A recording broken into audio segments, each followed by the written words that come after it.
Sir, you're charged with especially aggravated kidnapping. You're also charged with aggravated assault, and you're charged with theft of a firearm worth less than $2,500. You're talking about stuff that is not relevant. Hello and welcome to the Court of Public Opinion. I am the Recovery Addict, and boy do I have a case for you today. Why is the dog chewing on this guy? I think they have got the wrong guy there. Got the wrong guy, and the dog was biting him. He roughened him up quite a bit. There's a lawsuit. This is the next search on February 28, 2020, 7:44 p.m. How, period, does the FBI find people? People's misspelled P-E-O-O-P-L-E. I object. Did the defendant find out how the FBI finds people in this case? Or she found out? What more do you need to see? All right, sorry I'm a tiny bit late. Welcome back to the Court of Public Opinion. I am the Recovery Addict. I hope you had a fabulous lunch. We are it's a little dark in here, right? It's just a little gloomy.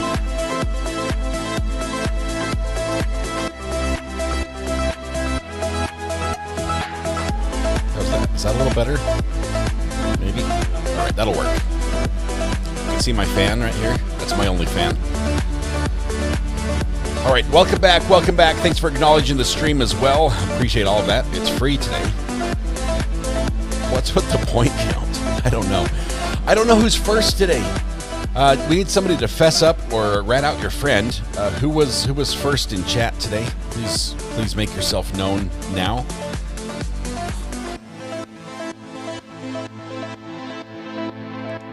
Greeters was first. There you go.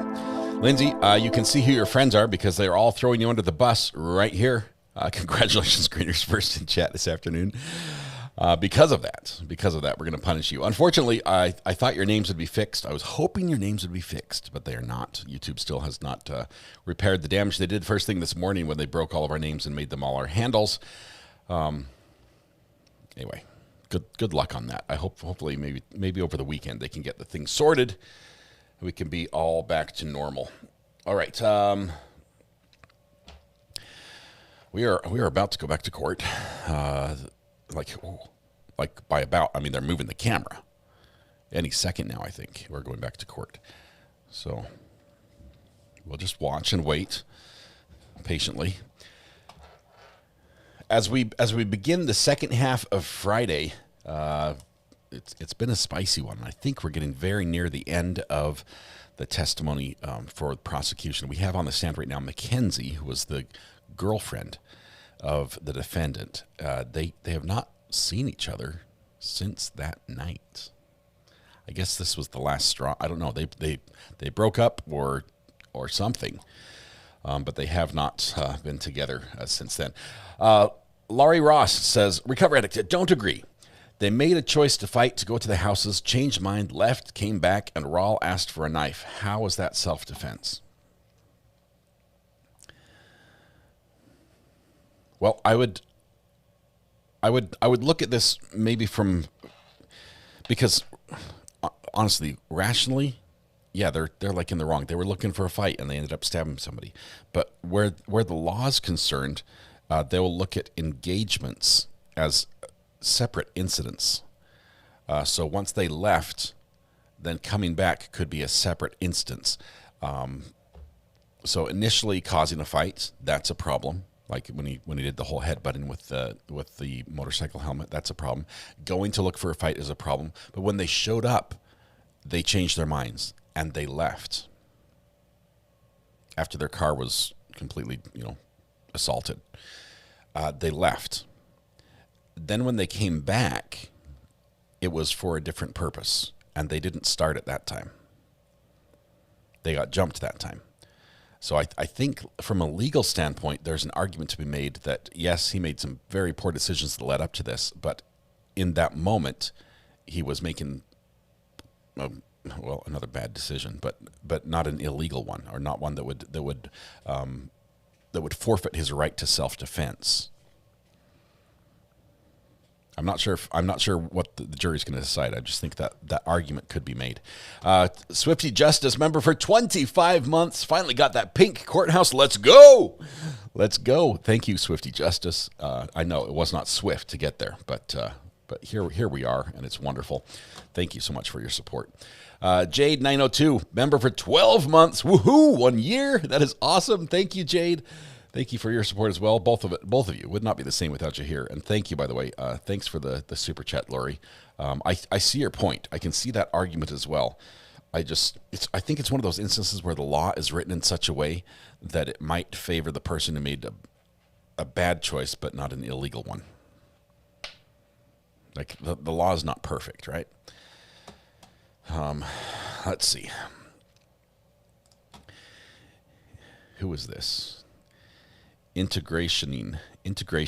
I want immunity. I need to know who. I don't know who all these people are. You've all changed your handles, your names, and I have no idea why.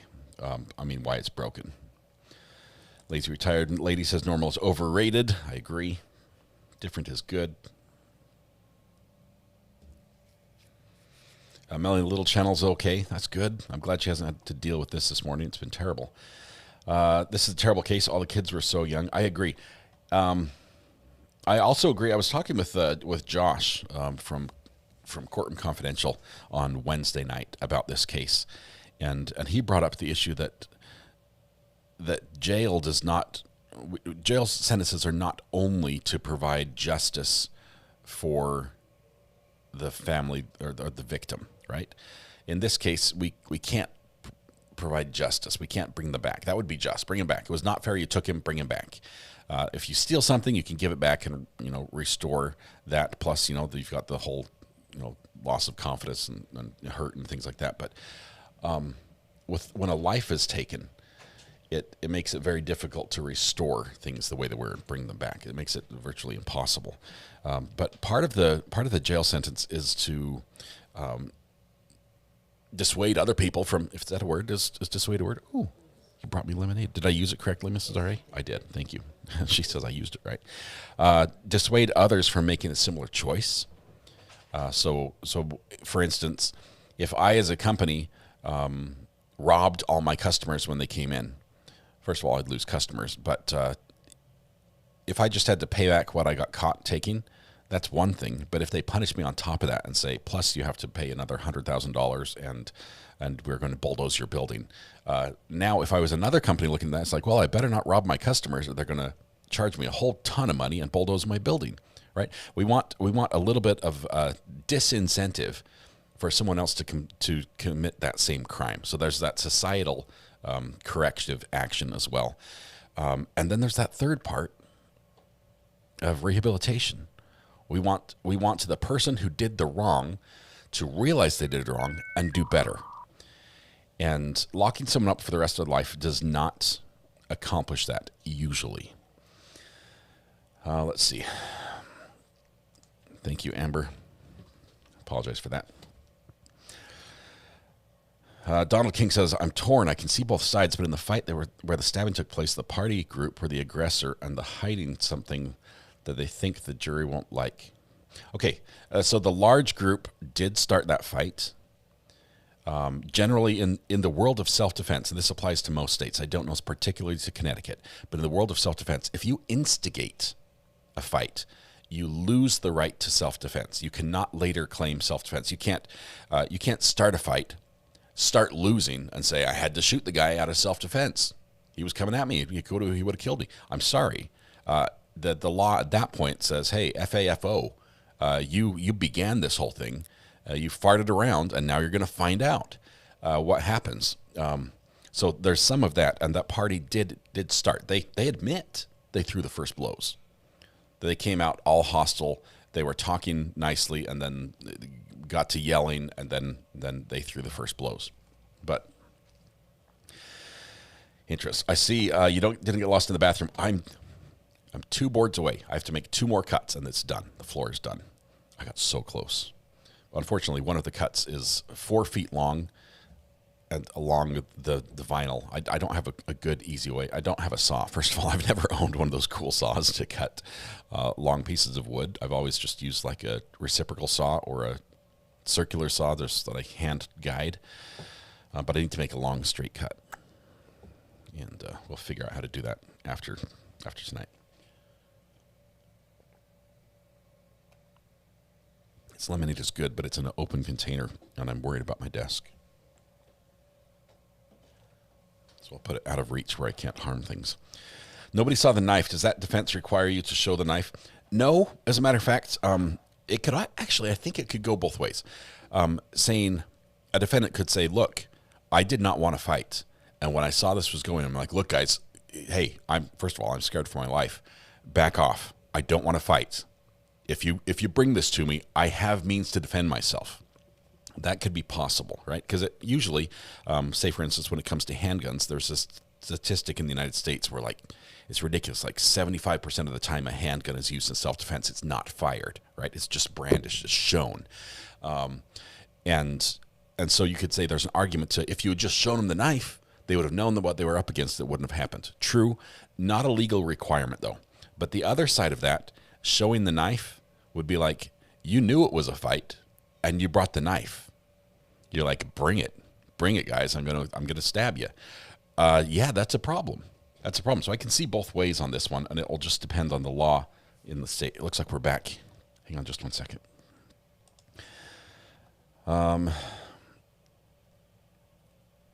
Is this similar to Casey Anthony?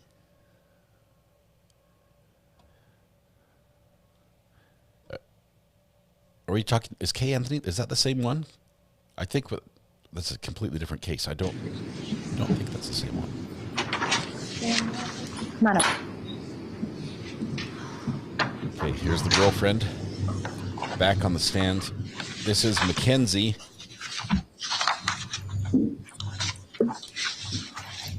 Bring the jury. Jury's on their way right now.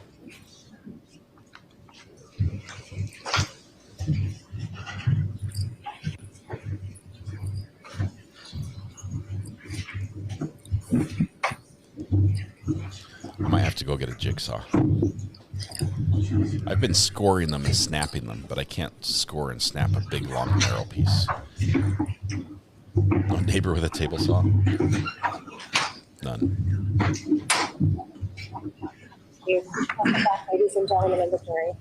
Counsel, please stipulate to the return of our jurors before beginning. State stipulate, Your Honor. Thank you. That stipulates, Your Honor. All right. Attorney Messina, you may proceed. Thank you, Your Honor. McKenzie, welcome back. I didn't follow I believe we left off where you were talking about at the end of the party at the Lifer's house. At some point, you got into Jack Snyder's car along with some other people. And what was your intention? What was where did you think you were going? We were supposed to be going to, well, we did go to Trumbull High School. When you got into Jack's car, did you have, what's wrong? Did you indicate to him that you wanted to go home? Yes. At one point, I knew that he was driving me home. So when you got into the car, you indicated Will Sindrell was in that vehicle? Yes. Who else was in that vehicle? Tyler DeSilva, Lido, Jack Snyder, Keenan, Dimitri, Will, and maybe somebody else who was trying to catch a ride to Trumbull High School. Was there about 7 of you in there, is it fair to say? Yes. And when you got into the vehicle, did Jack take you home at that point? No. And where did you go? A bunch of people from the party were meeting up at Trumbull High School, kind of relocating to hang out and maybe continue the party a little bit. Were you familiar with Trumbull High School? I've been there before. I guess we were just, a bunch of people were going to park their cars there in the parking lot. And did Jack indeed go to Trumbull High School? Yes. When you arrived at Trumbull High School, where did Jack park? I don't recall. In the same parking lot as all the other cars that were headed over from Maddie's house. When you arrived there, did you indeed see other vehicles there? Yes. And do you remember interacting with anyone else, either from the party or otherwise? When we got there, I was a captain on the cheerleading team, and I saw the freshman girls. They were surrounding a car, so I went over there and I hung out with them. Were they at the Lifers party as well? No. So you went over and spoke to some of the freshman girls from the cheer team. Yes. Do you recall what the defendant and Jack Snyder and Tyler DeSilva were doing? No. Do you recall what Keenan or Demetrios or Wilson while were doing? No. How long would you say you stayed at in the parking lot of Trumbull High School? Maybe 25 minutes. And do you recall, just going back, how long it took to get to Trumbull High School from the party at Lazy Brook? Probably around 10 minutes. And on the car ride to Trumbull High School, what was the vibe in the car, if you can recall? The vibe was light to me. Music was playing, I think. That's about it. Was any drinking going on in the car ride to Trumbull High School? Probably. Do you recall if you were drinking at all? No. Do you recall if the defendant was drinking? No. Do you recall if Jack or Tyler were drinking? I think we were drunk, but I don't recall if they continued drinking at that point. They were drunk and you got in the car with them How driving. long would you say you stayed at Trumbull High School for? About 25 minutes maybe, or 30. And at some point, did you leave the parking lot at Trumbull High School? Yes. Who got back into withdrawn? And did you get back into Jack's vehicle? Yes. Who else got back into Jack's vehicle to leave Trumbull High School? 81. The same kids as before. Should I go through them? No, that's okay. Now, when you got back into Jack's car, where were you sitting at that point? I was, I think, still sitting in the second row. Were you on Lito's lap? I don't recall. Do you recall who was sitting in the passenger seat? Tyler De Silva. And the individual sitting next to you in the back row, do you recall who those individuals were?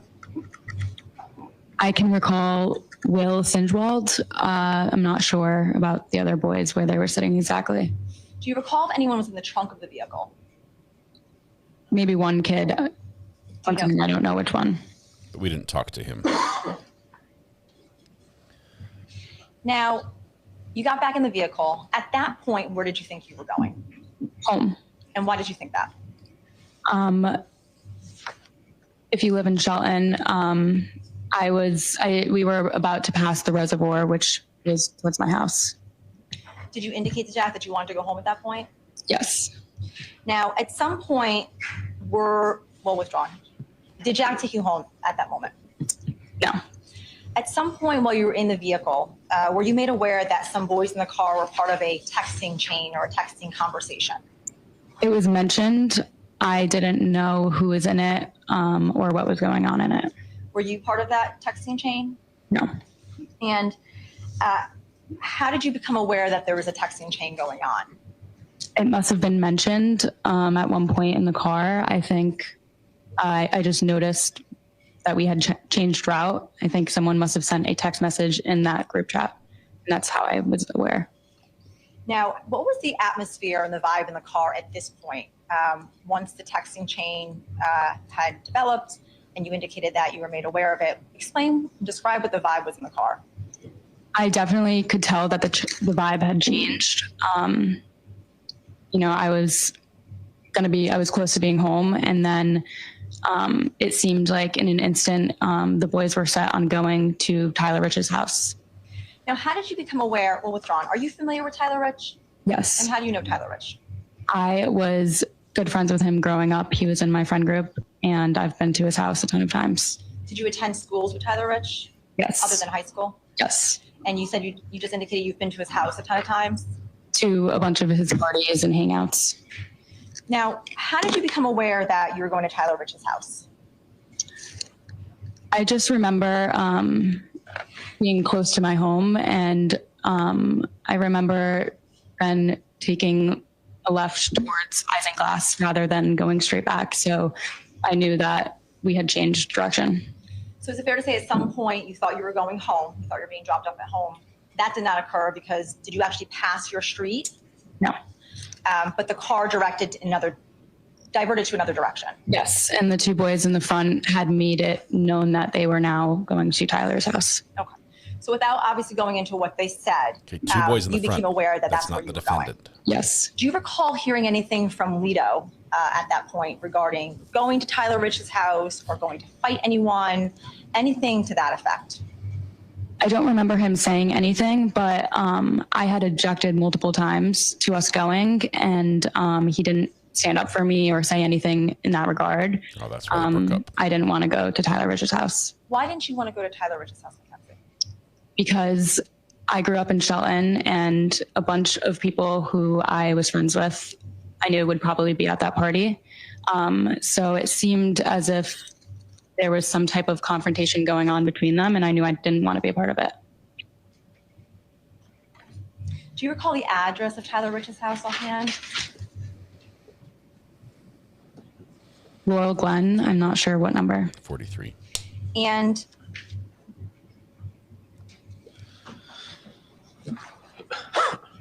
was there anyone in particular in the vehicle that was pushing going to Tyler Rich's house more so than anyone else? I would say that Jack Snyder and Tyler Da Silva in the front were pushing it. Jack was one driving, and I had pleaded with him multiple times that I wanted to go home, and it seemed like he was adamant about going.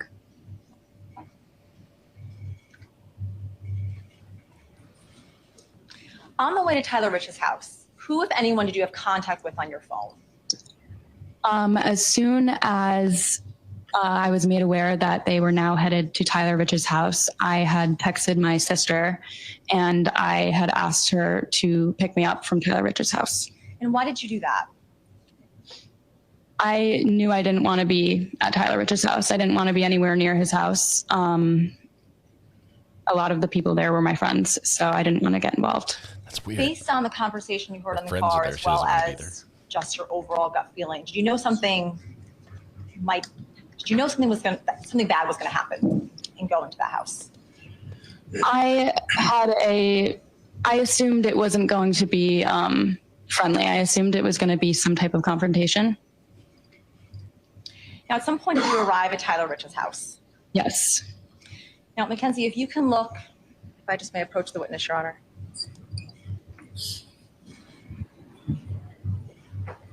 Is that platinum, the hair color? They call that platinum. This is States.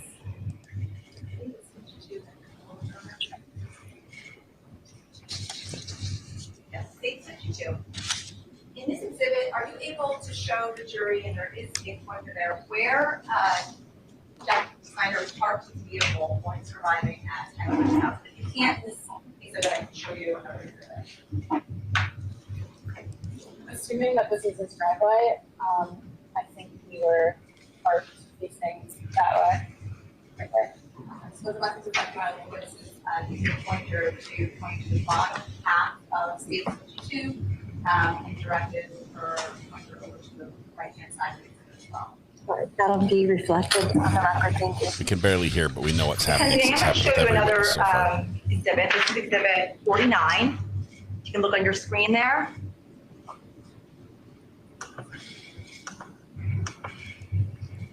So this is a more pulled back picture of State 52.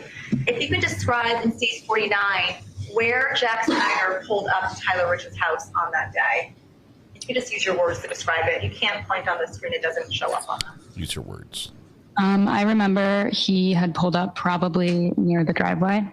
Okay, so I'm going to use this pen here. You're indicating that Jack Snyder pulled his vehicle up around this area? Yes. Okay. Was it directly in front of the driveway, or was it more to the right-hand side? Was it back more? You can stop me with my pen. I would say closer to the driveway. So maybe around this area? Yes. Okay. Let the record reflect, Your Honor, that the state is pointing to the middle to bottom portion of the exhibit towards the driveway of State 49. It'll reflect the information on the record. Thank you. Now, when you arrived, McKenzie, can you explain to members of the jury what you saw initially? And what I mean by that is, did you see anyone out on the road? Did you see anyone out on the front lawn of 43 Laurel Glen? What did you observe? Before we had pulled up to the house, I had climbed over the back seat and hidden in the trunk. I didn't want to be seen. I didn't want to be there. So I don't remember seeing who or anyone in the crowd. I would say I maybe remember one or two people coming up towards the back, and someone even said hi to me. When you got into the trunk of Jack's car, who, if anyone, was in the trunk with you? Either Keenan or Dimitri. I'm not sure which one. Back of the trunk, was there windows in the trunk of the vehicle? I don't recall. Okay. Do you recall sitting on items in the back of the trunk? Were there other items in the trunk that you were sitting on because there wasn't enough room? I think there was probably some items around that I just was sitting over. Were you able to see out the back of the trunk area? Meaning, was there a window out the back of the trunk? I don't remember looking out the back of the trunk, so. So you indicated you were able to see a few people. When Jack pulled up, did you initially see anyone, or was there a moment in time that passed before people started coming out of the house and approaching the car? It seems like there had been a group that formed outside, maybe. The one or two people that I saw was because I think they came up to the back window in the second row and then looked back, and I was kind of in the trunk. I've got now, some do questions. you know if anyone from your vehicle alerted on the texting chat that you had arrived? I have no idea. Now, when you saw these one or two individuals that you just indicated come up to the car, did you recognize them? Yes. And who did you recognize them as? I remember, at the least, I remember Faison coming up to me. Did you have interaction with Faison? Yes, it seemed friendly. Okay. And were any windows rolled down hey, what are you in the doing Honda in the Pilot trunk? that you were in? The driver one and the one that Faison came in and said hi to me. The one that Faison came in to say hi to you, was that the one that Lito was sitting closest to, or either Keenan or Will that you indicated were sitting closer to? I'm not sure. When he came over to you, and without telling anyone what he said, were you able to hear him through the open window? When he acknowledged me, I heard him, yeah. And when he acknowledged you, did you respond back to him? Yeah. And what did you say? I think I just said hi back. How do you know Faison? I didn't know him too well, but he went to my schools, so I knew him through, middle school and maybe intermediate school. Do you know his last name? No. Now, if you can explain to the members of the jury from what you can remember, did any additional people come out of Tyler Rich's house and approach the vehicle? It seemed like at one point, somebody from the outside had approached the driver's seat window, so Jack Snyder, and it seemed like there was maybe some type of confrontation going on there. When you say that, what did you hear? What did you observe as far as you terming it a confrontation? I didn't hear anything specific that stood out. It just seemed that maybe they were arguing back and forth through the window. At some point, did you see anyone throwing anything at the vehicle that you were in? Was anything thrown from the vehicle that you were in back out onto the lawn or at individuals from Tyler Rich's house? Do you remember any of that? I don't remember seeing anyone outside throwing anything, just because I was kind of hidden a little bit, but I do remember hearing a bunch of noises coming, maybe banging on the car or something like that. Do you recall the car being rocked at all? Do you recall anyone standing on the bumper of the car and moving the car at all? I don't recall. When you were in the trunk, McKenzie, you just indicated that you were kind of hiding. Were you almost laying down in the back of the trunk? I think so, yeah.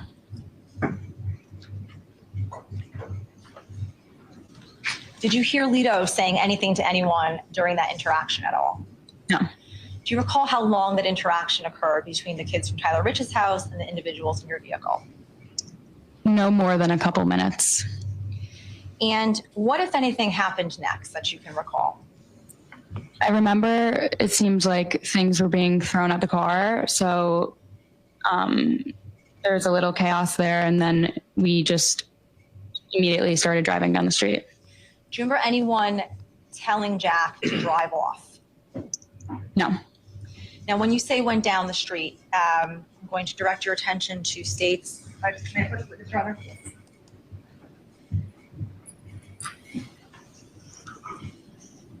State 1, Mackenzie. You can use that pointer again. So this is the area, Little Glen, Farmhouse Lane, as well as Adams Drive. This little red dot here, stage 1, is 43 Little Glen. Can you indicate to members of the jury where you indicate Jack Snyder drove? Where did Jack drive is the question. We were parked right here, and I drove this way. We were parked and we drove Down that way. Laurel Glen Drive, or Smallhouse Lane. Where your pointer is now, are you indicating where we're going? At some point, did Jack Snyder stop the vehicle down Laurel Glen Drive? So he had originally stopped it right here. Okay. Did he only go down Laurel Glen Drive once and stop, or did he drive back and forth several times? I don't remember driving back. So it's your recollection that he drove down once and stopped on Laurel Glen? Yes. Now, the record reflects what this is pointing to. The area on Laurel Glen Drive, say, reports down the street on Laurel Glen, right before 36. All right, that'll be reflected on the record. Thank you. Now, McKenzie, you had indicated just now that Jack had stopped his vehicle about 3/4 down the road on Laurel Glen Drive. Why did he stop his vehicle? Do you recall saying something to him to make him stop his vehicle? To your knowledge, why did he stop his vehicle? I believe me, at least, wanted to get out of the vehicle. Okay. Did you tell him to stop his vehicle? I'm not sure. I must have said something yeah. Did you tell him you wanted to get out? What was your demeanor at that point? Were you crying? Were you yelling? Were you screaming? Explain to the members of the jury. I was very upset that we had gone there in the first place. I guess I was angry that we were there. Do you recall crying at all? No. Who were you angry with? Alito. Mainly, I was angry that Alito hadn't, stood up and said, let's not go there, because I was objecting a lot in the car. And then I was also angry with Jack Snyder and Tyler because they also knew that I didn't want to go. You just wanted to go home? Yes. Now, you indicated earlier to members of the jury you were in the trunk of the vehicle. At some point, did you get out of Jack Snyder's car? Yes. And how did you describe how you got out? Did you pop open the trunk? Did you jump over seats? How did you get out of the vehicle? When the car came to a stop, I crawled over the seat and I got out of the side door, and I immediately walked to the end of the road and sat on the curb.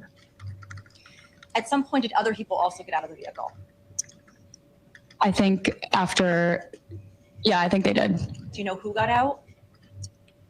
I'm not sure exactly who at that point in time got out. I'm going to be showing you State's Exhibit 44.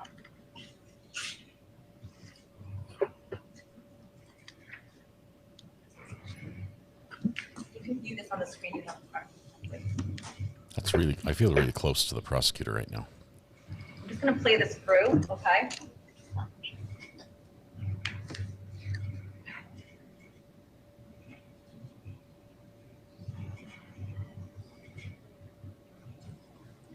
McKenzie, did you see yourself getting out of that vehicle? Yes. Okay, and can you indicate to members of the jury what you saw yourself doing in State 44? I got out of the car and my arms were crossed, I think because I was mad, and I just walked to the end of the street and sat down. I was facing the opposite way. Can I have that pointer, McKenzie? McKenzie, in pointing to State 44, I'm going to direct your attention. You can look on this big screen here. Pointing here, is that you sitting on the curb there? Yes. Okay. And do you recall at this point if anyone else in State 44 in this vehicle here, this is Jack Snyder's vehicle, if anyone else got out at that point? At that moment, I was alone at the end of the road, so maybe they got out. Now, from your recollection that night, you don't recall anyone else getting out because you just indicated you were sitting on the curb. What were you doing when you were sitting on the curb? Demonstrate to members of the jury what you were doing physically. I had gotten to the curb and I called my sister Madison, and I was just making sure that she was on her way to pick me up and just asking her her ETA. Were you looking around? Did you have your head in your hand, your head in your hands? Were you slumped over at all? Explain to members of the jury what you were doing. Yeah, I was slumped over, kind of just on my phone in a little bubble, calling her, texting her. I'm going to direct your attention again to State 44. If you can look at the rest of the video, you can see. Okay, I just noticed she's way down there on the right. Like McKenzie's way down here on the curb. McKenzie, pointing to States 44, you see these two individuals here? I don't know if you can see. So this individual here, as well as this individual here, do you know who those two individuals are that just got out the vehicle? Can you replay it one more time, please? Sure.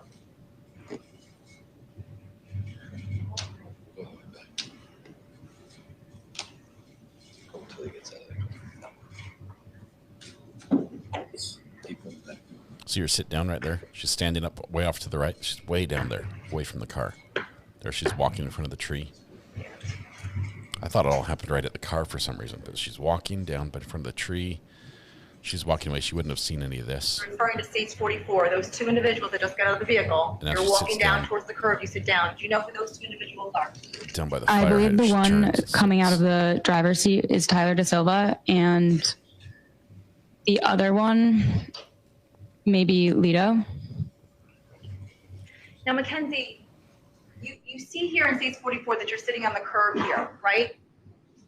At some point, do you leave that curb area? Can you recall if you left that curb area and went to a different curb or a different area of the street? I don't recall. I remember being on a curb. Is it possible you left that curb area and went somewhere else? Objection, Your Honor, calls for speculation.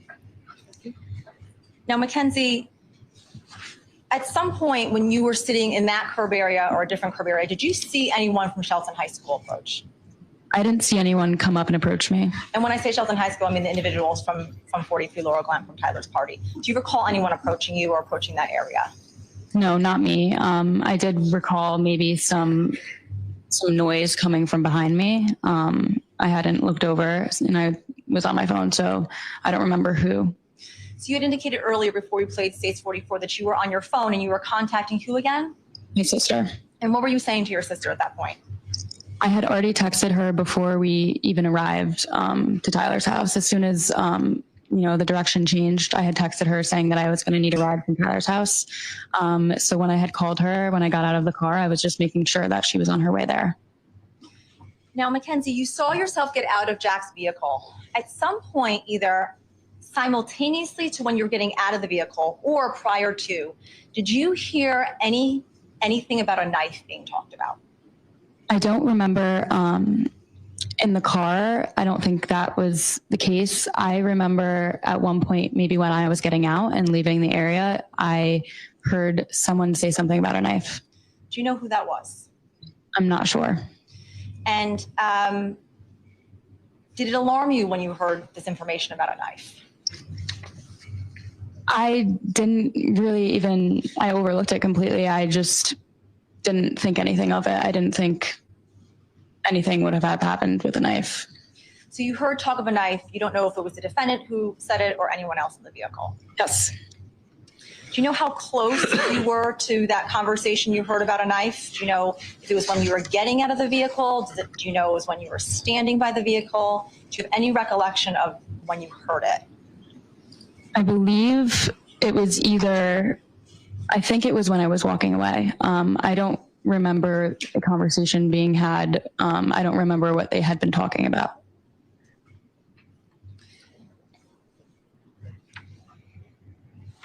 At any point when you were sitting on that curb, did you see Lito? At one point, the boys that were in the car had walked down to the end of the street where I was sitting. I had offered all of them rides home, and including Lito, I offered him a ride home. So I saw him at that moment. So when you say all the boys, Lito walked down there, Jack Snyder walked down there. Oh, withdrawn. Did Jack Snyder walk down there as well? I don't know. Okay. Tyler Da Silva walked down there. Keenan Frasick walked down there. Will Singewall walked down there. And Demetrios Arfanis walked down there? Yes. And what did you offer them? I told them that my sister would be there in a couple minutes, and anybody who wanted to leave could get into my car and I would drive them home. And you told all of them that? Every single person that I just indicated? Yes, I told all of them. 3 of them accepted the offer.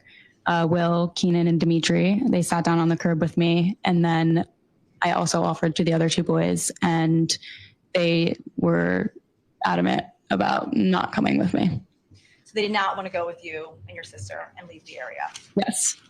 When you say adamant, how were they acting? They seemed like they were getting like hyped up a little bit. I felt like I was begging at one point for them to just not go back down there. You know, my sister's going to be here in 2 minutes. Please come back with me. Why were you begging them? I could tell that there was 50 guys that are about to, they're having confrontation. It was scary. It was not a good scene. And I knew that nothing good could come out of it. So I was just kind of begging them to, leave the area. Let's go back home. Let me drop you guys off.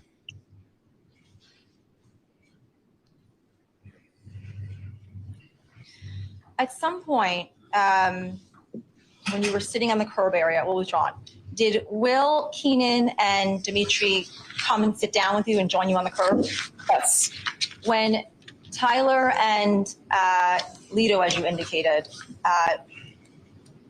denied or objected to going home with your sister, where do you recall them going? I just remember I offered them the ride multiple times and they declined, and it seemed like they had just disappeared. They ran off. At some point, well, withdrawn. Was Jack's car still in the area at that point? It may have been. I don't remember exactly where, but definitely somewhere down the road. Do you have a recollection of Tyler and Lito getting back into Jack's car and going back towards Tyler Rich's house? I just remember them leaving. I don't remember if they walked down there or drove their car down there. When they left the area, who was left where you were? It was me, Keenan, Dimitri, and Will. When you were sitting there waiting for your sister to show up, did you hear anything at all from down the street near Tyler Rich's house? I heard noise, but I had been hearing noise and, loud talking or shouting all night. So I just assumed that it was the same thing. From your vantage point and sitting on the curb area down Laurel Glen, if you were to withdraw, did you look down Laurel Glen towards Tyler Rich's house? Did you see anything going on? Were you able to see anything from your vantage point? I didn't see anything. I also wear glasses or contacts, so I just don't think we were really looking in that direction. Me, Keenan, Dimitri, and Will were maybe a little bit in conversation. And at some point, did your sister come pick you up? Yes. And your sister's name? Madison. And when Madison came to pick you up, did anyone else get in the vehicle with you? So she pulled up at the end of the road. I got into the passenger seat. Keenan and Dimitri got into the back, and we were waiting to see if Will needed a ride home. He was on the phone with his girlfriend, trying to get in contact with her to see if she would pick him up instead. So Will did not enter your sister's car? No, he was waiting near the passenger door next to me. Did your sister wait before his girlfriend came to pick him up, or did you leave the area before that occurred? She was waiting to see what he was going to do. And indicate again where you got into your sister's car and where Keenan and Dimitri got into your sister's car? I got into the passenger seat, and they got into the second row in the back of me.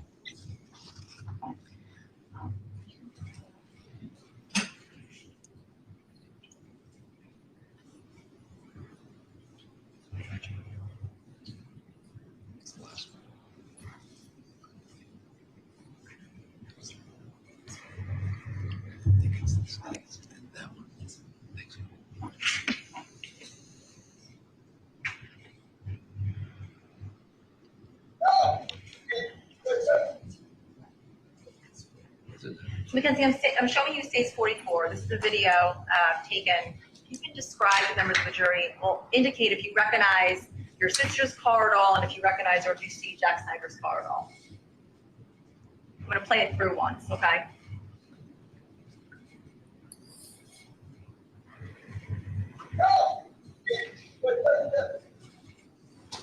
I believe that's Jack Snyder's car passing from the one in the front and then going up. Yeah. And that car that just stopped right there, whose car is that? That's my sister. Is that when you and Dimitri and Keenan got into your sister's vehicle? Yes. Do you recall this happening? Yeah, we had gotten into the vehicle. As I said, I was waiting to see if Will needed a ride home. and we were connecting to the Bluetooth. Now, McKenzie, at some point, did anyone else get into your vehicle at that moment or that shortly after that moment? Yes. Okay. And, excuse me, who else got into that vehicle? At one point, Lido maybe came from behind the car, and he kind of came up to the window, the passenger seat window, and he asked quickly to my sister, he said, "Hey, Maddie, can I get a ride home?" Was that before or after Jack's car drove off as you see it? I think after. Now, he came up to your passenger side window or Madison's passenger side window? To my window. And he asked your sister through your window if he can get a ride home? Yes. When you were withdrawn, how was the lighting at that point? Were you able to observe Lido? Did you observe any injuries on him? Did he look like he had just been in a fight? If you can explain. He quickly came up to the window, and I didn't observe anything. I didn't observe him looking like there was any like marks or anything on him. And then he just quickly got into the back seat. When he got into the back seat, did he sit directly behind you? Yes. And at some point, did your sister Madison drive off from out of the area to take the individuals in her car home and also bring you home with her? Yes, we were facing away from Tyler's house, and we drove, continued to drive that way. So down Laurel Glen? Yes. Withdrawn. Well, down Laurel Glen towards Farmhouse, or did you turn around and go back towards Adams, towards Tyler Rich's house? We did not go back towards his house. We continued going, I guess, towards Farmhouse. Yeah. Now, on the car ride back to everyone's designated houses, explain or describe the atmosphere in the car. Was there music playing? Were people talking? So we had the music playing pretty loudly. There was no talking in the back, or none that I heard. I didn't hear anyone talking in the back. I was already kind of in a bad mood, so I was just kind of sitting in the front. When you say the music was playing loudly, I'm sorry to interrupt you. Was it so loud that you couldn't even hear your sister talk? Explain the loudness. It was pretty loud, I would say. We normally play the music pretty loud in the car, and yeah. Did you recall hearing Lido say anything in the car? No. Did you have any conversations with Lido? No. And why not? I was very angry this night because I didn't want to go to Tyler Rich's house. Once again, I had a lot of friends that were there, so I just didn't want to get involved during the middle of it. So I think I was just very upset that we had been there, so there was no conversations really going on. And who did your sister drop off first, if you can recall? Keenan and Dimitri, they were staying together at one of their houses.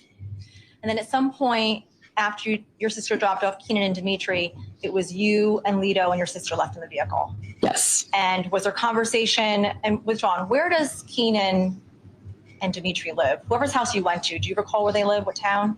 I think Trumbull. Now, going from Trumbull back to where Lido lived, do you recall what town Lido lives in? Milford. Going back from Trumbull back to Milford where Lido lived, was there conversation in the vehicle between you and him, your sister? No. It was silent? Yes. Do you recall how long it took your sister to go from Trumbull, from Keenan's house, to Lido's house? I would say 15 minutes max. And what happened with John? Did your sister indeed get to Lido's house? Yes. And what happened when you got to Lido's house? He then asked me if I could step outside with him. Out of the car? Yes. And did you indeed step out of the car? No. And why not? I didn't want to talk to him. And when you refused to get out of the vehicle, what happened next? He just left. And your sister left? Yes. McKenzie, while you're in the car ride from Laurel Glen to drop off the kids in your car, did you receive any FaceTime calls or any Snapchat messages from friends of yours? So on my way back home to my house, I got a text message from a group chat with girls that I went to high school with. Now, without telling us what they said, just tell us the vibe of what it was. It seems like someone had heard that there was a fight. So there was maybe rumors going around. Someone said sorry. There was talk about a stabbing, that someone had been stabbed. Were these friends of yours that were local, or were these friends of yours that were in upstate New York at the prom house, as you indicated earlier in your testimony? They were at the prom house. Prom house. These were girls that were in upstate New York that had heard about what had happened at 43 Laurel Glen. Yes. And did you receive any other messages from anyone else? So initially, after that message, we had a little group FaceTime call, and I guess everybody was just confused. We didn't know what was going on. We didn't believe that anything had happened. We were like, there's no way that something like that could have happened. So I even was like, I just dropped him off. I don't believe that could have happened. What then started to make me nervous was I received a Snapchat from Rosie McGrath and Peyton Keeman. And when I went to go look to see what they had said, it seemed like there was some foul language, and that definitely made me, I was nervous. I didn't know what was going on, and I was confused why they were reaching out to me. Did you respond to that Snapchat message? No, I didn't open them. Now, in addition to dropping Lito off, in the car ride home from Lito's house, so after you dropped Lito off, in the car ride home to Lito's house, did you engage in any text message conversations with him? So when I received that phone call from my friends, as well as from Rosie and her friend, I immediately texted Lito and I asked him what was going on. And why did you ask him that? Because in the messages from my friends, they indicated that there was a rumor going around that he had been in a fight and that he had stabbed someone, and people were throwing around names to see like who had maybe been involved. May I approach counsel, Your Honor?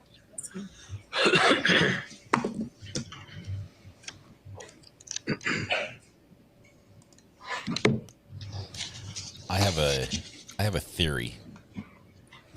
I think she didn't want to be seen because the friends at that party house, she had told them that she was going to get to go to New York to the prom house. And then she wasn't there, and she was embarrassed by it. I'm getting a vibe there's something like that happening here. That she didn't want to be seen before she knew there was going to be a fight. She had a bunch of friends there, but she didn't want to be seen. She was hiding in the trunk. Pure speculation, 100%. Sure, thank you.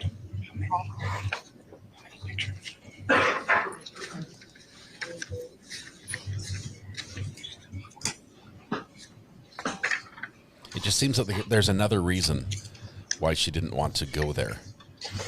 Because it's all her friends. She's like, all my friends were there. Or I had a whole bunch of friends there, but I don't want to be seen. So either she's ashamed of being with the people she was with, or there's some other story that she'd have to face if she saw them.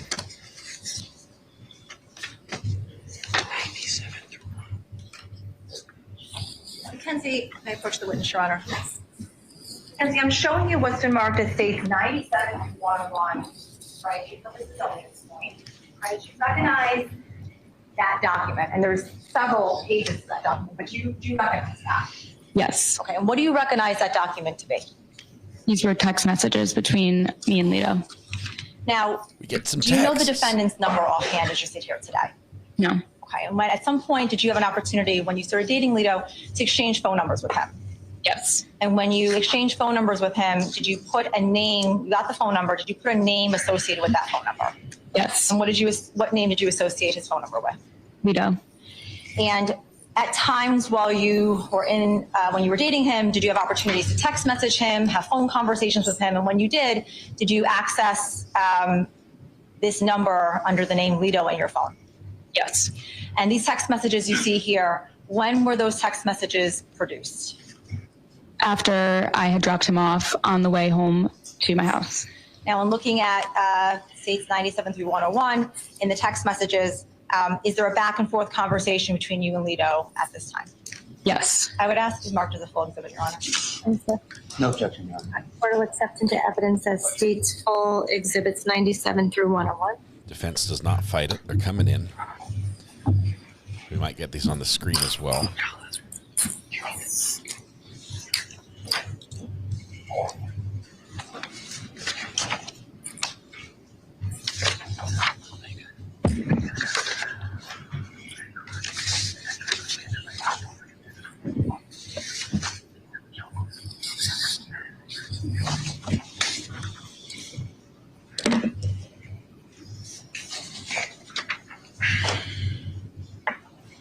school does she go to?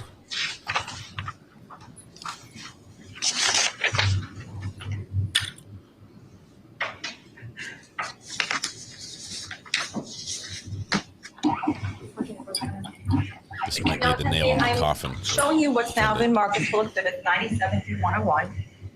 Well, actually, I'm showing you here what's been marked as exhibits 97 through 101. In looking at 97. Oh, great. We went high tech and just took pictures of the phone. Can you see that clearly on your screen? I know it's a little blurry. Yes. Okay. Now, in looking at 97, you see. Come on, Cameron. It's a little blurry now. What about now? Yeah, that's good. Now it's blurry again. Oh, we got some F-bombs in here. Nice.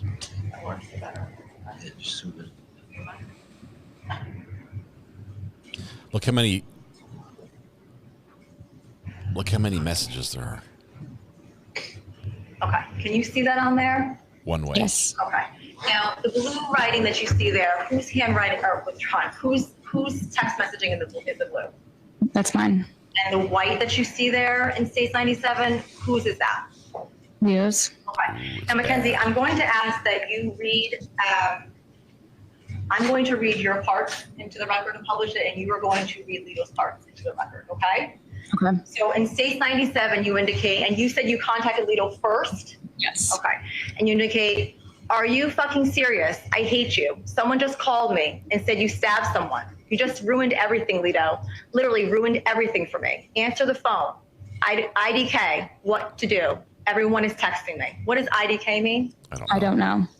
If you can read Lido's parts, please. Just kidding. I didn't do anything. I wasn't there. Stop texting anyone. Stop answering. Now I'm going to show you States 98, which is a continuation of the text messaging. Can you see that clearly on your end? Yes. Okay.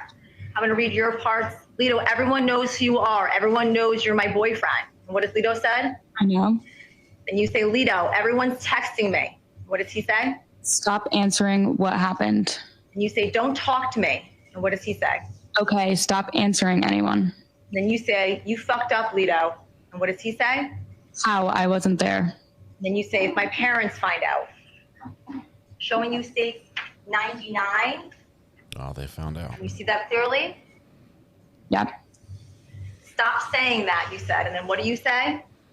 Okay, stop texting, please, Kens. And then you say, I'm not texting anyone. And then what does Lido say? Don't text me. I'm going to Florida. And then you say, they're texting me. When? Lido, I need you to answer me, please. And what does he say? What, Kens? And then you say, I'm so scared. What's going on? Showing you States 100. They couldn't afford Celebrite, so they just did screenshots here. In the blue, you say, I'm shaking. Can you please tell me? I won't tell anyone. I swear. And what do you say? I can't text anything. And then you say, I'm so scared. And then what does he say? I wasn't there. And you say, what's happening? And then what does Lido say? No, I wasn't there. You say, I'm so scared, Lido. What's happening? Please answer me. And then you say, nothing is happening. He says. Withdrawn. Lido says. Nothing is happening. And then finally, States 101. Nothing is happening. And then you say, can you call me please when I get home? And he says, yes. And then you say, Lido, his sister just texted me. I'm so scared. I don't want to look. And you said, what did she? Lido says, what did she say? Swipe it. And then you say, IDK, I don't know. I'm so scared. And Lido says, don't answer anyone. Now, McKenzie, prior to you text messaging Lido, did he ever mention anything about going to Florida before you went to the party at Laurel Glen or anything at all? Going to Florida on vacation or going to Florida the next day? No. The first time you heard about him going to Florida was in these text messages? Yes. After this text message conversation with Lido, did you have any other communication with him? As I was still in the car, I called him. He answered, and for about less than 2 minutes, I continued to ask him what was going on. I'm hearing all these things. What's happening? What's going on? What was his response? He said, I wasn't there. I didn't do anything. What are you talking about? So he kept denying that he was there, kept denying that he did anything.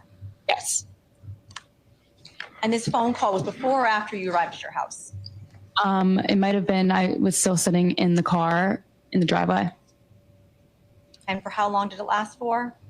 It was under 2 minutes, and I remember hearing voices in the background. You were hearing voices in the background. Did you recognize those voices? No. McKenzie, when was the last time you saw Alito prior to today? That night. Wow. Now, after the text messages with Alito and also the brief conversation you had, did you realize at that point the severity of what occurred at 43 Laurel Glen? I was in shock, but I also didn't fully believe that something bad had happened. I now at this point was thinking to myself, there must have been a fight between boys, like a fist fight, and maybe a bunch of kids got kind of beat up or black eyes and stuff. I didn't even think that anything else could have happened.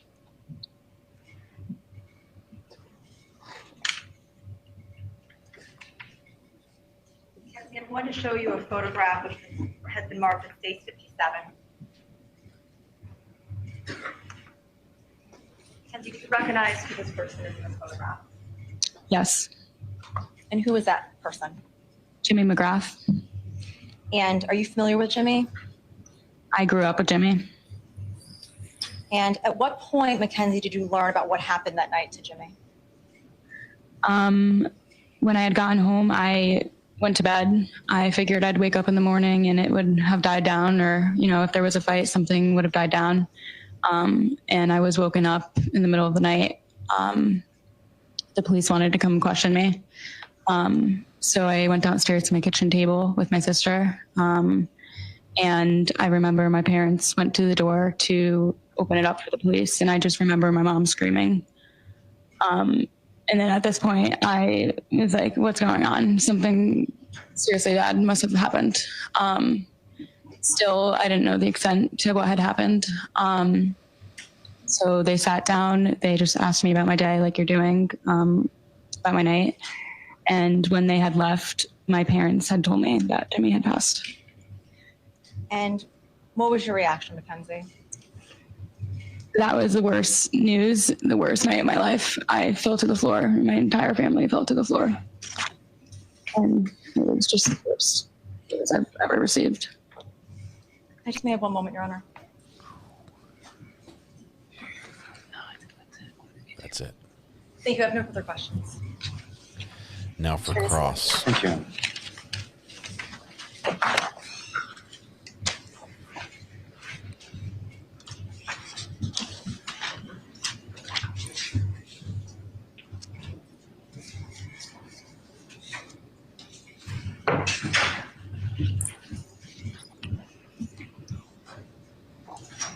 Good afternoon, Ms. Trafficanti. Good afternoon. We've never met before, correct? Yes. Sorry, when I ask a question, you just have to make sure you answer out loud so that the court reporter can catch it, okay? Okay. And we got to compete also with this fan up here that's going, all right? Okay. So you told us that in May of 2022, at that point, you'd been dating Mr. Valle for about 3 months? Yes. And you were a senior at that point, fixing to graduate. He was a junior about to go into his senior year, right? Yes. And you told us as well that you had grown up and gone to Shelton schools, right? Yes. And then you went to St. Joseph's High School in Trumbull after you'd gone through the Shelton school system prior to that, right? Yes. And that you'd grown up with Tyler Rich. Yes. And I'm just going to go through a list of names and see if you know these folks, okay? Mm-hmm. Did you know a Jacob Villalobos? Yes. How did you know him? He was in all of my classes, middle school, intermediate school. We went to elementary school together. He was my good friend. Okay. Did you know a Michael Samperi? I believe he was maybe a grade or two below me. I knew of him. I've probably hung out with him a couple times in group settings. Okay. Did you know a Sal Perry? Yes. How did you know him? I also grew up with him. I've been to his house many times. He was another one of my really good friends growing up. Did you know an Alex Bernson? I don't know who that is. Did you know a Matthew Lokovich? Yes. How did you know him? Once again, family friends. Grew up with him. I think we dated in 6th grade. Okay. Did you know Ty Wood? Yes. How did you know him? He was a grade or 2 below me, and just from being from Shelton, he's been at parties that I've been at and stuff like that. Did you know Ryan Hines? No. Did you know Thomas Connery? Yes. How did you know him? He was in my sister's grade and in my sister's fun group when she was also growing up. And did you know his brother, Charles Connery? Yes. And how did you know him? He was Tommy's younger brother. He wasn't in my grade, but I just knew his name. I've probably seen him out multiple times as well. Did you know a person named Tanner Chernowski? Yes. How did you know Tanner? He was also from Shelton. He hung out with a lot of my guy friends from Shelton. And you would consider yourself to be good friends with those people? At the time, yes. And you told us that you at some point received a call from, was it Rosie McGrath? I received a call from my high school friend group. Rosie had Snapchatted me. Okay. And that was Jimmy McGrath's sister? Yes. So you knew her the same way that you knew Jimmy from growing up? She was one of my good friends growing up as well, yeah. And do you still remain in contact with all those folks? No. None of them? Mm-mm. When was the last time you talked with Jack Snyder?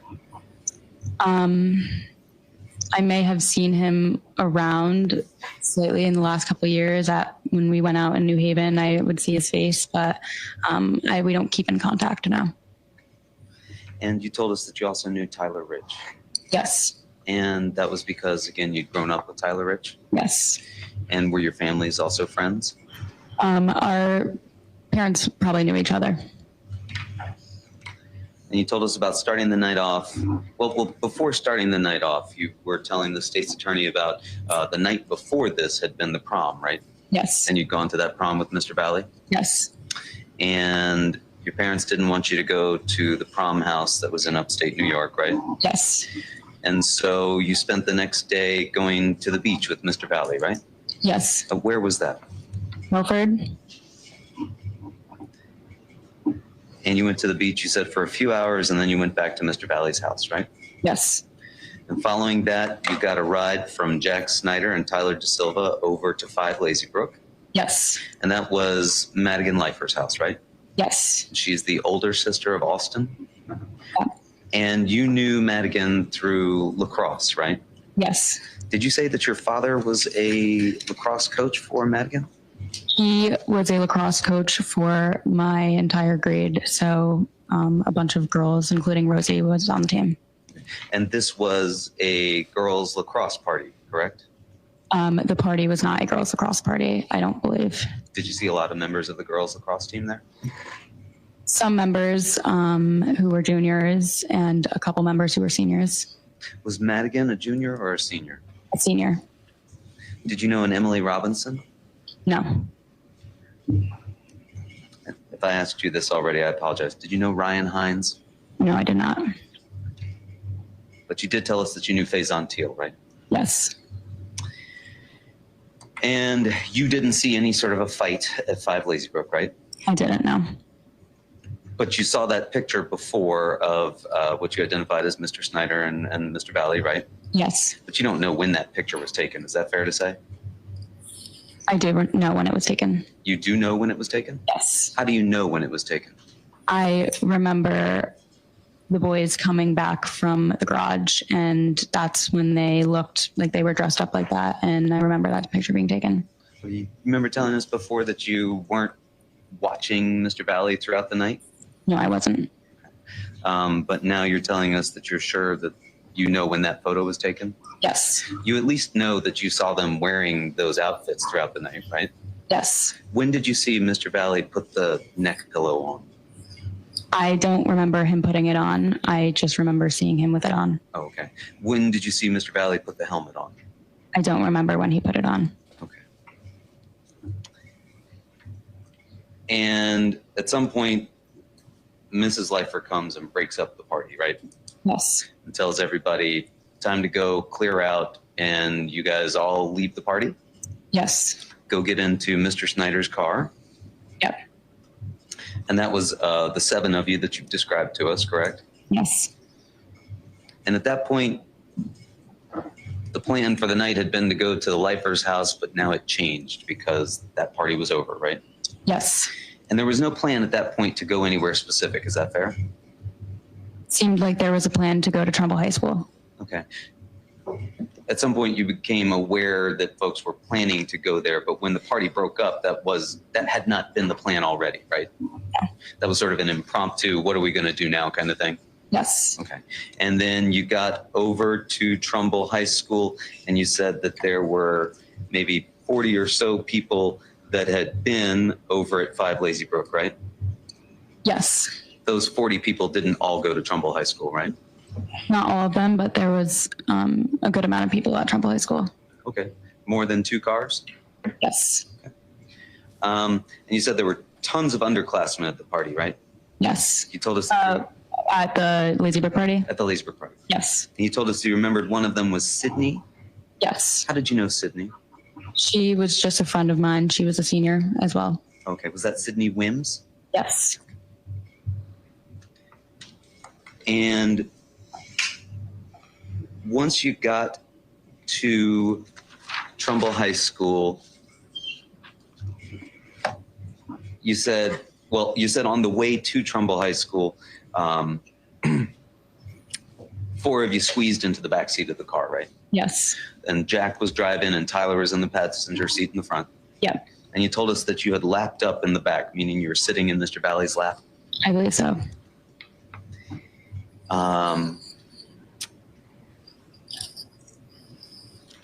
And then at some point, the decision was made to leave from Trumbull High School, right? Yes. And you thought they were going to take you home. Yep. Because there was no plan at that point to go anywhere else, right? Yes. At that point, you guys had had the party at 5 Lazy Brook, which was really the plan for the night, and that had ended, right? Yep. And then you went to Trumbull High School thinking, well, maybe the party can be extended, I think you said. Mm-hmm. And ultimately that fizzled out too, right? And you think it was just about 25 minutes that you spent there at Trumbull High School? Yes. And the vibe on the way there was light and there was music playing. Yeah. And you described later on in the evening when you were driving in your sister's car that the music was playing loudly, right? Yeah. Was the music also playing loudly in the car on the way there? Yes. So no matter whose car you were in, it sounds like the music is being played loudly. Is that fair to say? Yes. Not worried about your hearing? Sorry, say that again? What? At this age, you're not worried about your hearing? I'm not. She was joking. That was funny. He didn't get and the then joke. While you're sitting in the second row, after getting back into the car to leave Trumbull High School, it's the 4 of you squeezed in again, right? Yes. And you're sitting back in Raul's lap? Yep. And there's one person who's in the trunk area, right? And that's Demetrius?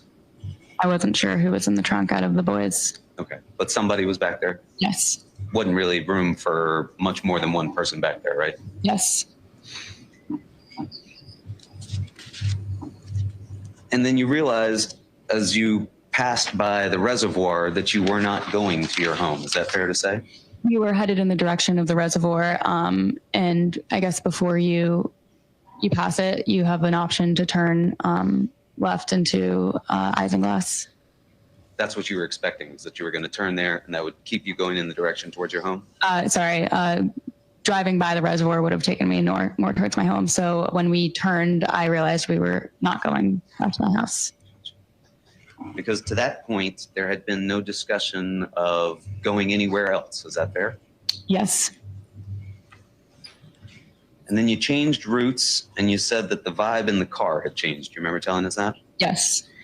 And you said it seemed like the boys were set on going to Tyler Rich's house. Yes. Did you know at that point that you were going to Tyler Rich's house? They had made me aware, I guess. They had stated that they were headed over there. They knew that that was Tyler Rich's house? They must have known. They said, we're going to Tyler Rich's house? Yes.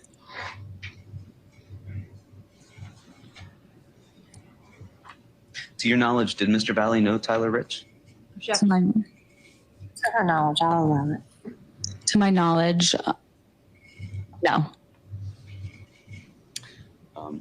Mr. Valle did not go to Shelton schools and grow up with these same kids that you've described? No.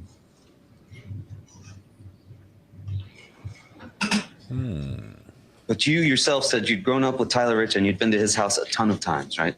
Yes. Did you start to recognize that you were on your way to Tyler Rich's house while the ride was occurring? I'm not great with back roads, but I believe we were headed in the direction of that area in town. And you said the two boys in the front made it known that we were going to Tyler Rich's house. Yes. That was Jack Snyder and Tyler DeSilva, right? Yes. You were still sitting in Mr. Valle's lap. Yes, and I had then after moved to the back. But at this point, while you're going there, you're still sitting in Mr. Valle's lap. Yes. And he didn't make it known to you that you were going to Tyler Rich's house, did he? No. And you said you objected multiple times that you didn't want to go to Tyler Rich's house. Yes. Because you knew all these kids, right? Mm-hmm. You'd grown up with these kids, right? Yeah. You didn't want to have a confrontation with these kids. Yes.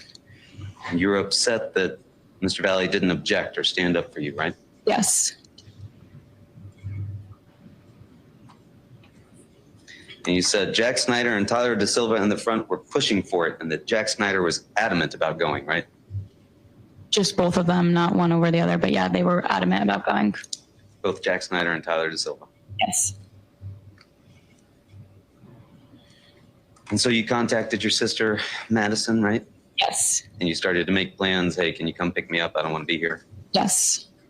Did she acknowledge that and say, okay, I'll be right there? She acknowledged it, yes. And shortly thereafter, you arrived at what you recognized at that point as being Tyler Rich's house? Yes. Because you'd been there a number of times before. Yep. When you got there, was there anyone in the front yard? I think I probably saw briefly a group forming in the front yard until I ducked down in the back. Okay. And you said you had to climb over the back seat to get into the trunk area. Yes. Did Demetrius make room for you back there? Yes. He was still back there? If it was Demetrius who was back there, then yes, the one person who was also in the back made room for me. Okay, so at this point, there's two of you in the back. See, I was sitting on him. Now there is, yes. And you climbed back there because you were scared of what was about to happen. Is that fair to say? Yes. Because people started to pour out of the house, right? Yes. It wasn't just that you were embarrassed, like, oh man, I don't want these people to see me here. They know me. It wasn't that, right? I was embarrassed. I did not want to be seen. But it wasn't just that you were embarrassed. Is that fair to say? I guess. You Yes. started to fear what might occur. Is that fair to say? Yes. Because these people were pouring out of the house and there were more and more of them coming, right? Didn't seem like there was like more and more coming. It seemed like people were kind of outside already.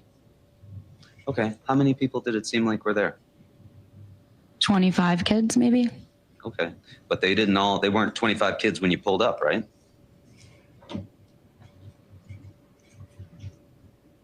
I'm not sure. I didn't have a good view from my back seat, so. Okay. And these 25 kids, they didn't just stay in the driveway, did they? They were crowding around the car. They surrounded the vehicle, right? Yes. Started pounding on the vehicle. There were noises. I don't know if it was pounding, if people were throwing things at the vehicle, but. You couldn't see what was happening because you were ducked down in the back? Yes. Ducked down with your head tucked so that you weren't looking at anything out the windows? I was in a position where if I wanted to, I could probably pop up. That's when I saw Faison and said hi to him. And when you said hi to him, Did you think, okay, everything's going to be okay now? It seemed like a friendly encounter between the two of us. Did it stay a friendly encounter between the vehicle and the people outside? I really noticed that near the front of the vehicle, there was some confrontation going on between whoever was on the outside of the window and Jack Snyder. So it didn't remain a peaceful encounter between the people inside the vehicle and the people outside the vehicle. Is that fair? Yes. And could you, when you would pop your head up, could you see people surrounding the car? Yes.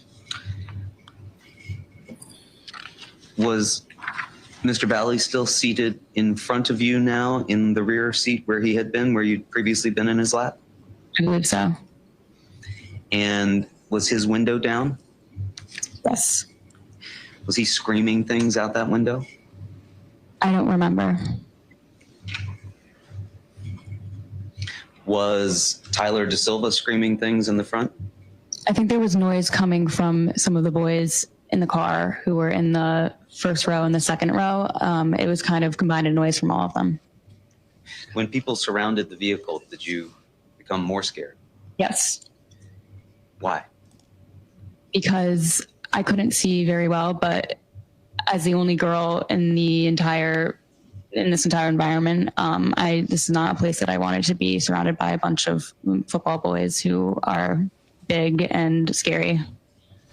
And could you see their faces? No. Did you feel the car rocking or shaking? At one point, I just maybe, whether it was rocking or things being thrown at the car, I definitely felt it felt chaotic. Did you want to get out of the car? Yes. Did you want to get out of the car right there where it was? I was planning on getting out of the car as soon as we drove away. You were planning on getting out of the car as soon as it was safe. Is that fair? Yes. Didn't seem safe to you to get out of the car right there where it was. Is that fair? Yes. And you said somebody approached Jack Snyder's window and there was some kind of a confrontation, right? Yes. Did you hear glass shatter at any point? I heard a lot of commotion. I couldn't identify exactly what the commotion was coming from. But you do remember banging on the car, right? Yes. And now you're laying down in the trunk, you told us, right? I was crouched down. I might have been on sitting crouched. I'm not exactly sure which way I was crouched, but I definitely was crouched. Because at this point, you're terrified about what's happening, right? I was scared, yes. Were you worried that someone was going to break a window out? I was worried if we hadn't gotten out of there soon enough, it was going to escalate, and I didn't want to be in the car when that happened. That it was going to escalate, and what would happen? Boys would start fighting in front of me. Were you worried you might be dragged out of the car? No.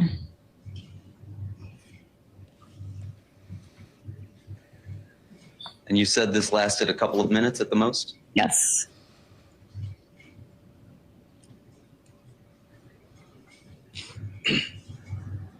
And you said there was a little chaos going on, right? Yes. It was more than a little chaos, wasn't it? It was loud. There was a lot of people, a lot of boys. It was definitely scary. You said these were all big football guys, right? Yes. And it was a little scary? I was scared at the moment, but I also didn't think that I was going to get hurt. I didn't think anyone was going to hurt me. Had you ever been as scared as that in your life? No. Sorry, I take that back. I wasn't like super scared just because I felt like I was safe in the backseat.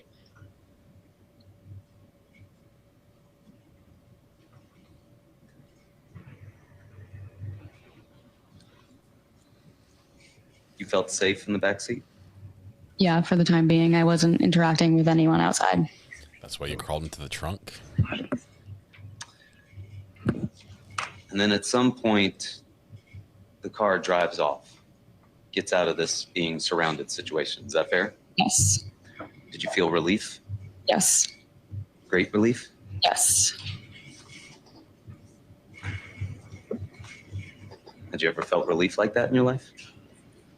I'm not sure. Yeah, one time I took You don't remember the car driving up and down, back and forth on Laurel Glen Drive, right? No, I just remember immediately getting out and walking to the end of the road. And you don't remember people in the vehicle throwing things out the window, is that fair? Yes. And the car stops, and we saw that on Exhibit 44, right? Yes. And we saw you get out and walk down to the end of the street and sit on the curb. Mm-hmm. And then you identified you identified Tyler and De Silva, that is, and Mr. Valle as also being out of the car, correct? Yes. Did you remember that a group of the Shelton High kids came down the street? I didn't remember anyone specifically. I didn't remember seeing anyone's faces. After you watched Exhibit 44, did that refresh your recollection of what occurred that night? I remember maybe commotion around me. I was sitting on the curb on the phone, and I wasn't involved in the commotion, so I didn't see anyone specifically coming up to us. No. Fair to say your attention was hyper-focused on trying to get your sister there as quickly as possible? Yes. Main thing on your mind was you wanted to get out of there as badly as possible? Yes. Because you were scared of being there any longer, right?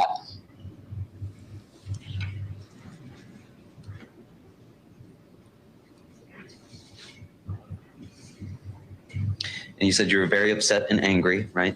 Yeah. And you told the state's attorney you don't recall crying?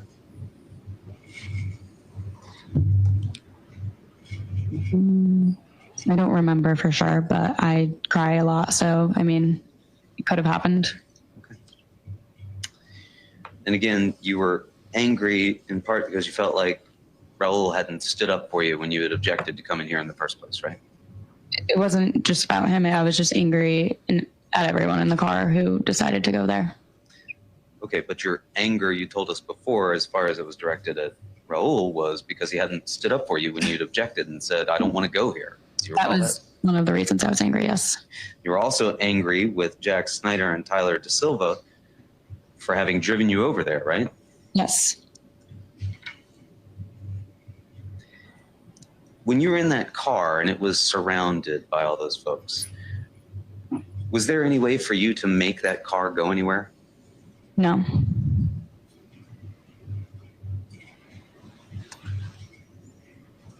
Did it seem safe for you to stay there where that car was? No.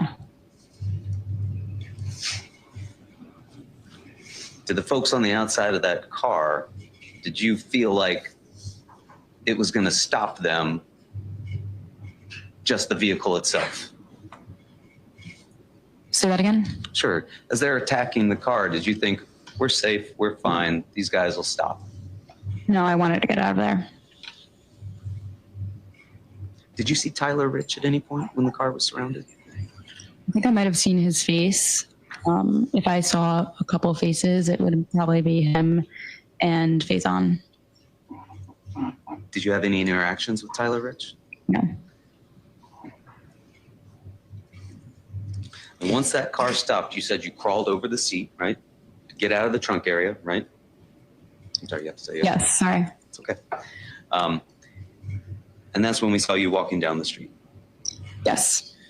Sat on the curb, called your sister Madison to make sure she was on her way. Yes. And then, again, you said you were slumped over in a little bubble, just texting your sister, right? Yes. Trying as much as possible to keep things together for yourself? What do you mean keep things together?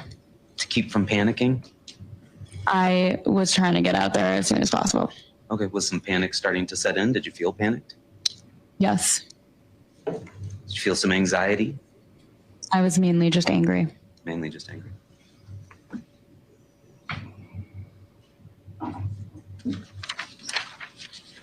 You said you don't remember any talk about a knife when you were in the car, right? No. You didn't see a knife when you were in the car? No. You said you weren't sure who, but you think you heard some talk about a knife. I don't know if it was coming out of the car or when everybody had crowded around the curb. I remember hearing something about a knife.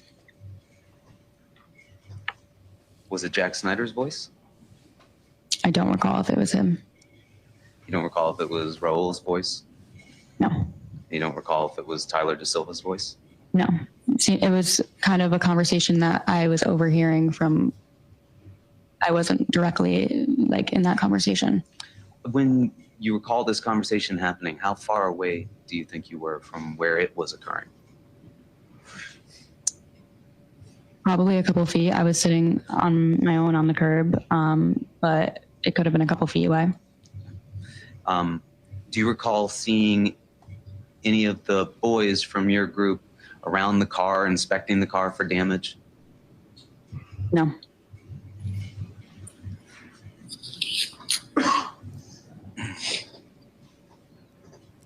And you said when you think you heard this talk about the knife, you overlooked it and didn't think anything of it? Yes.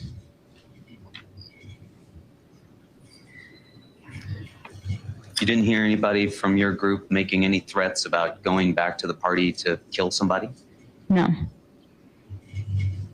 You didn't hear your party, anybody from your group making any threats at all? No.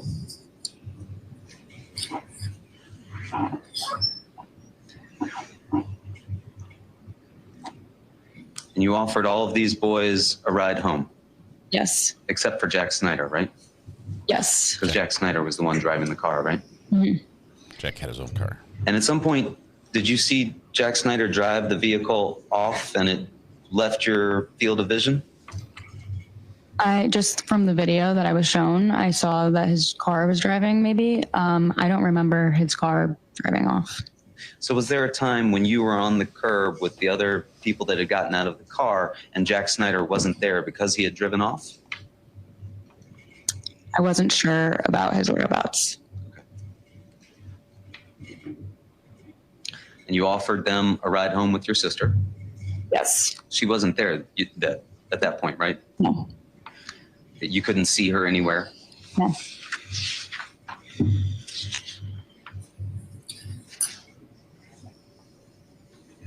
And you said that things were getting hyped up a little bit at that point. So the kids that agreed to get into the car and I would give them a ride home, they were just sitting on the curb with me. I would say only Tyler and Lito seemed like they were getting hyped up. When you say getting hyped up a little bit, what were they doing? They were just loud. I asked them multiple times, hey, let me give you guys a ride home. Let's go home. And they were refusing multiple times. They just seemed adrenaline. Okay. And where was Jack Snyder in the car at that point? I'm not sure. Maybe behind us. I'm not sure where he was. Could you see it anywhere? No.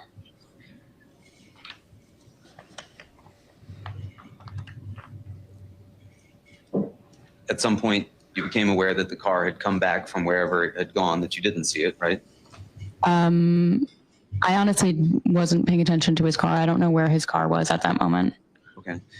Did you see Mr. Valle and Mr. DeSilva get back into Jack Snyder's vehicle? I don't remember. I didn't know if they were on foot or if they had driven the car back. Okay. Yeah. So you didn't see them get back into the vehicle? Yeah, I don't remember seeing them. And you're still sitting on the curb at that point? Yes. And you said you could tell there were 50 guys and it was scary and nothing good was going to happen. Yes. And those 50 guys, as you've described them, that would be the Shelton kids, right? Yes. Because there were only 7 of you in that vehicle, correct? Yes.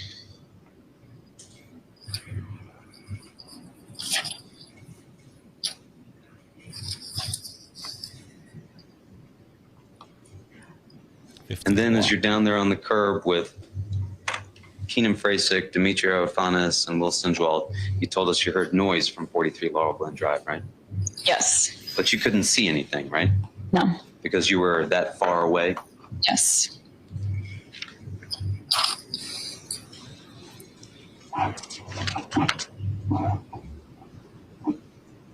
So you never saw a large crowd of people fighting in the yard of 43 Laurel Glen Drive? No.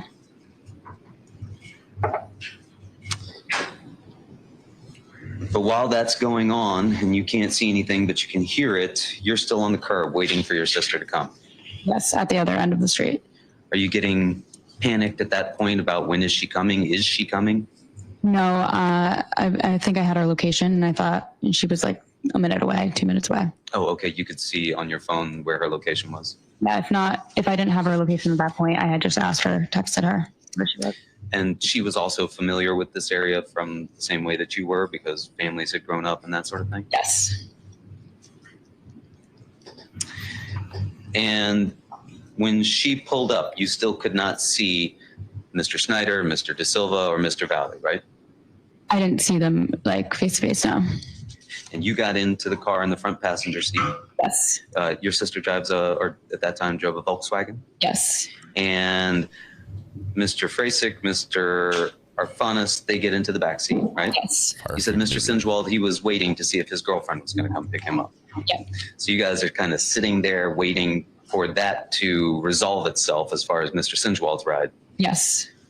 When you see the pilot pull back up, is that right? Yes.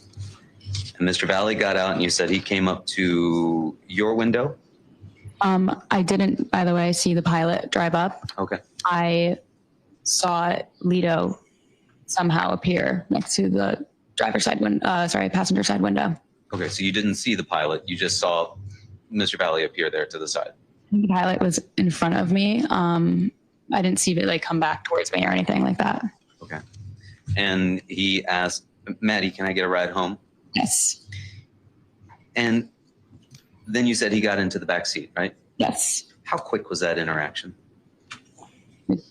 Literally just, hey, can I have a ride home? And he got right back in the back seat. And then he was sitting in the back seat behind you. Yes. You were pissed off at him. Yes. Right? Mm-hmm. Had you ever been that angry in your life? I was pretty angry. I've been angry before. Okay, fair enough.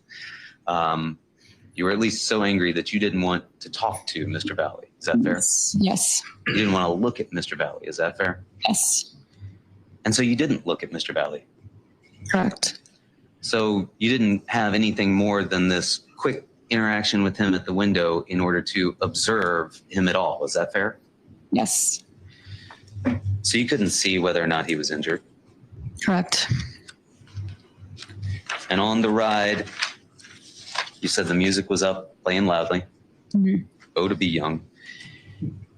And you're driving, music playing loudly, and there's no talking going on in the car. Is that right? Yes. You're not talking to Maddie at all in the front? No. But you don't hear anything that's being discussed in the seat behind you. Is that fair? Yes.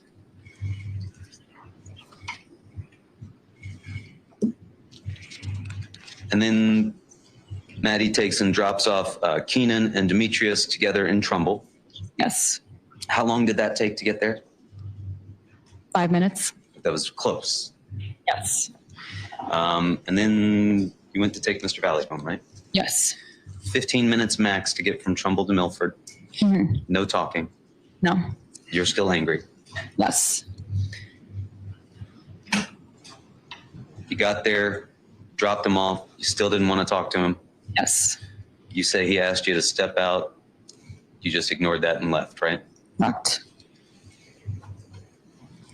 Then you said texts start up, rumors are going around, talk of a stabbing in a group FaceTime call, right? Correct. A lot of confusion. Yes. And then now as you're riding home to your house from Mr. Valle's, you started to text with Mr. Valle. Yes. And we saw those texts in exhibits 97 through 101, right? Yeah. And those are coming pretty fast and furious, right? Yes. You're texting one after another. He starts responding back, right? Yes. You were scared. Yes. You said... How's he going to explain these texts? Something about, if my parents find out... You were panicking at that point, right? Yes. And did it seem to you from the demeanor of those texts with Mr. Valle that he was panicking as well? Objection, Your Honor. How would you know? It's asking about how it appeared. Did it seem? I'll allow it. You can answer. He was answering very weirdly. I didn't know what he was saying. It was not the way you normally talked with him, was it? No. And the answers didn't make any sense to you, did they? No. You'd been there with him, right? Yes. And we talked before about whether or not you have a nickname. Do people sometimes call you Kins or Kenzie? Yes. And we see that in some of these, right? He's saying, please, Kins, right? Yes. And you're pleading with him to tell you what's going on, right? Yes. And this is all just on the ride back from dropping him off to your house, right? Yes. And that takes 15 minutes? Yeah. At the most? Probably when I make a trip to Milford, I would say like 18 minutes. Okay. And so, but this didn't start immediately once you got into the car. You didn't start immediately texting with him, right? No, I had that group FaceTime call. I had received texts, and then that's when I had initiated the texting. So how long do you think it took for all of those texts to go back and forth? 10 minutes, maybe, max. Max, right? Mm-hmm. Because these are going back and forth, back and forth. You're peppering him with questions. He's giving you responses that don't make any sense to you. Yes. And that's not the way Mr. Valle normally would text with you, was it? No. And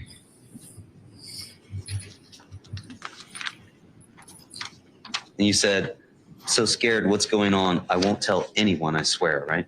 Yes.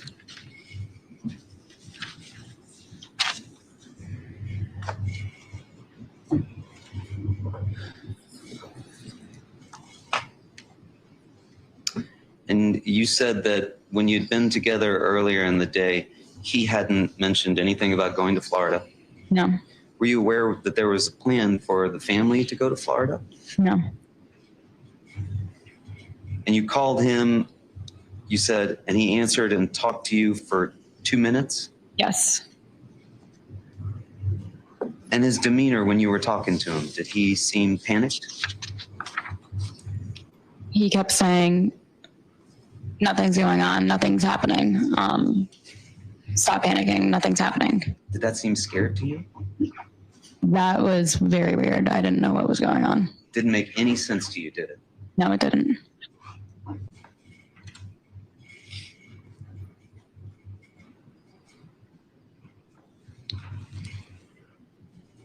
He was telling you, I wasn't there, right? Yes. That didn't make any sense to you, did it? No. You kept telling him that he was, right? Yes. And that was the last time that you saw Mr. Valle? Yeah, that's the last time we saw each other.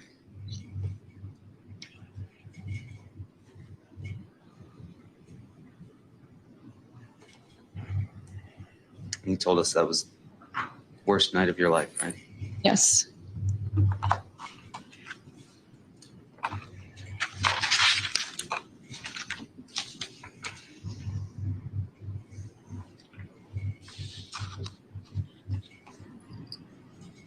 Officers came to talk to you that early that same, or like early the next morning. Yes. Before the sun was up. Yeah.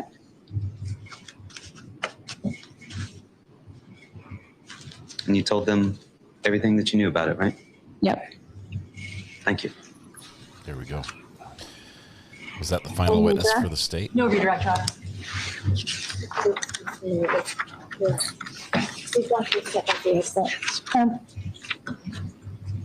Raul glances over at her. Sidebar for a moment, please. Thank you.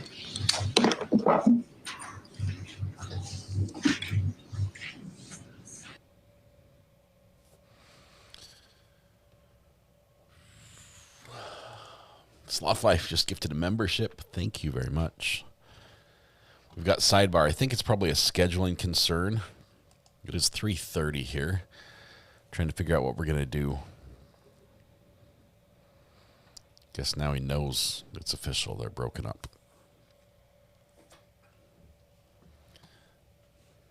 Recess. So we'll be back in 15. Thank you. Court stands in recess. All rise. Court's a recess. Gather belongings into the courtroom. Control building. All right, as they go to recess, we get 15 minutes here to have a little break, and then we'll see what happens next when it comes to the trial. Looks like we're just trying to find the logo. There it is. There it is. Found it. Sloth Life is a member again. Yes, Sloth Life is a member.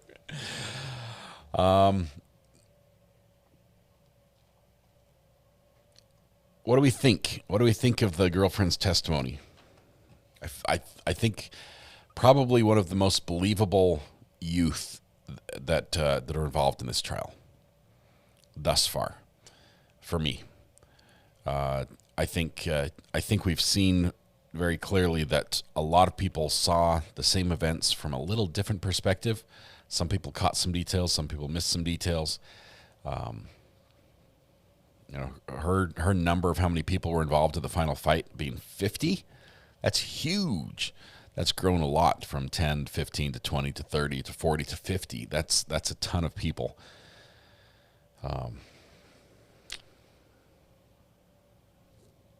He just kissed his tie?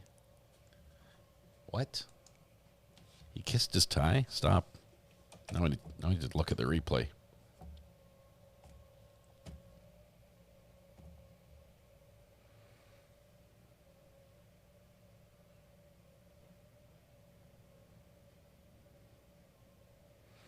Okay, hang on. I'm just looking at this. This is my screen. You get to see what I see. Rolling through, the girlfriend stopped testifying. She's done. He's got a little bit of the sniffles going on, a little bit emotional. Judge says we're all going to go out on break. We stand up. The jury leaves. He's holding his tie. He holds it out. Looks like, well, that might be his suit jacket. He's sort of straightened. Yeah.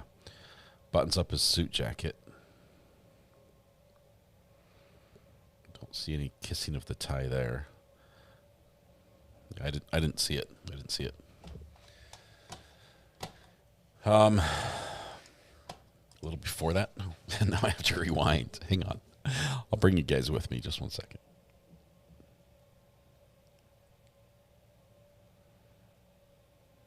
Okay. So now let me bring this full screen so you guys can see as well. This is McKenzie finishing her testimony. I think she did really well. Suit jacket looks a little wrinkled. Okay, sorry. Going slowly. Pan over to, what's he doing here? He's fidgeting with his, there it is, there it is. Boom.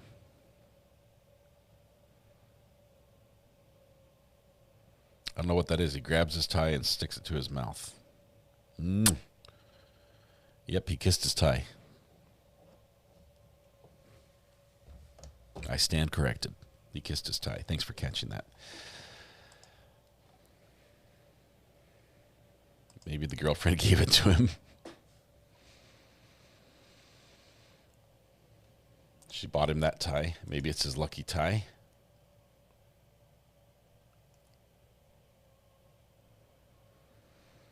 Was it a prom tie? I don't know. Maybe he's wiping his mouth. It could be. You know, a tie and a napkin are very similar in function.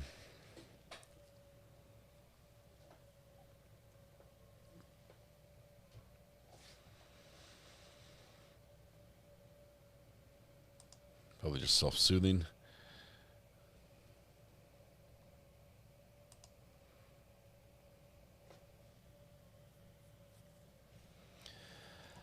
I was listening to the defense cross of McKenzie there at the end, which was done quite. I mean, it was long, but it was quite gentle. I think the defense made a calculated move there and didn't really attack. Although it wasn't like super kid glove soft. Oh, I'm so sorry you have to be here under these circumstances. We didn't get that, right? He started with like, "Hey, speak up so we can hear you," right? Talking to the mic. We want to be able to hear. Oh, sweet! The lemonade delivery is arriving. Is this a fresh batch you mixed up for me? Yeah. Awesome. I've got a whole pitcher full. Nice. How much sugar do you think is in this? 4 heaping scoops. 4 heaping scoops?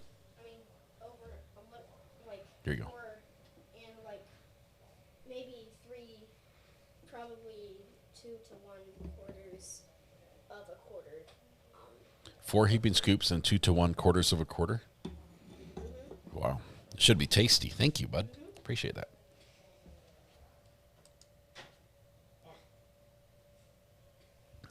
Sounds delicious. Motions in lemonade. Yes. Do you have to establish self-defense against each victim? What if the bystanders are unalived? Can you randomly lash out? And that's okay. Lizzie, great questions. I think because of the incident was so, it's been described as chaotic. Bunch of people, multiple people over him, attacking him. I think he's going to be basically okay with all of them except for Jimmy McGrath. Jimmy McGrath is going to be the issue. I think the others could be viewed as self-defense because one of them was standing over and punching him in the face as he's on the ground and getting stabbed from there. So I think that's a possibility. With Jimmy, it's a little difficult because all we see of Jimmy in this entire video is him just walking and looking back at the road, right? We don't see him swinging on somebody. We don't see him like grabbing somebody or kicking at someone or anything else. It looks like he was just there to watch and caught a knife in the chest. That's going to be a little harder, and I think it will require the defendant to testify about, because you can't just leave it and say, yeah, I was just fighting my way out just to survive, when he wasn't in any of the videos. We need to know what Jimmy was doing that caused that, and maybe the defendant can bring that to us. He does have to assert the self-defense as a defense in this case. And to do that, he has to introduce testimony that is sufficient for to meet the legal standard of saying, yes, you have now raised the issue of self-defense with credible evidence that the jury can consider. And then the burden flips back from him from proving it's self-defense, because it does flip to him briefly where he says, I have to prove it's self-defense. Now it flips back to the prosecution, and they have to prove it was not self-defense. On this one, and that's going to be hard. It's going to be hard. What if bystanders are unalived? Can you randomly lash out and that's okay? Nope. You can't. Let's see. The group text fight talk in the Snyder brings a knife makes more sense. Location of knife and car is suspect. Pickle lemonade sounds terrible. I like pickles, but don't ruin my lemonade unless you've got like raspberries or strawberries.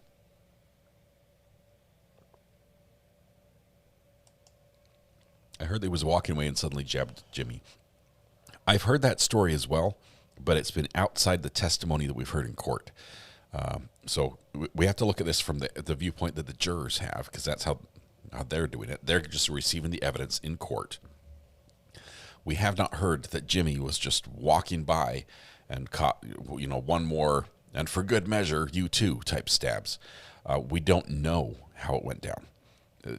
The video that we have is so chaotic. Some people say that all the fight we saw was before. I mean, they say that the video shows Raul running back to the car and getting a knife and then coming back. 2 of the victims who were stabbed say, I was stabbed first and then this happened. So we don't really know how it went down. But I can tell you that the last, who was the guy who testified right before McKenzie, when he testified, he said, if I remember correctly, he was the one that was shoved back out in the street. And that was the moment that the car was driving away. And Raul was already in the car, had already got in the car and left, which would indicate that the stabs happened first. If that's the case, that we watched Jimmy McGrath as a dead man walking, literally, had been stabbed and not realized it yet. As he's sort of walking back, he makes it to the driveway, lifts his shirt, sees that he's bleeding, and at that point, either fainted or the blood, the loss of blood, took its toll and he passed out. Knife has not been found. Nobody actually saw Raul with a knife. No one has said they saw him with the knife except for one guy. And he said he saw Raul with the knife when they were sitting on the curb down there. He had the knife then when they were sitting on the curb waiting for a ride. Where do we speculate the knife went? All the testimony is that they pulled up in that cul-de-sac, down the road and around the corner. If they took a left, that dead-end circle, that at the end of that circle, they stopped briefly. He jumped out, chucked it into the trees, and then they drove off. They searched that area with dogs. They searched it with metal detectors. They've flown drones over there. They've searched it on foot. They have not found the knife. The knife, though, we have a really good idea of what it is. It's a Smith & Wesson locking knife with a 3.1-inch blade, semi-serrated. Would not be legal for him to carry as a juvenile. If you're over 21, it would be legal.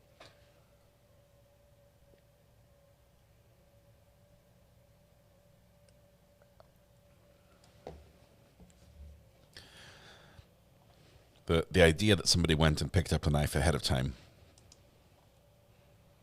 there sure was plenty of time to find it. And the searches for the knife didn't take place, I think, until after, remember at the very beginning of the trial, after the interviews with the two boys that lawyered up. They're the ones that provided the details of where the knife was. So there was a lot of time for somebody, if they knew where the knife was, to go and hide it and get rid of it properly. Let's see. But you can just buy a replacement for $17.96 on Amazon as well. November, yeah, it was later in the year. The knife went to Florida. It's gone now. A fake throw, kept it, disposed of it later. Possibly, but I think in the moment, from the testimony we've got, I think he threw it. That would be illegal here. Any locking blade is illegal. Bertie, in what state? What state are you in?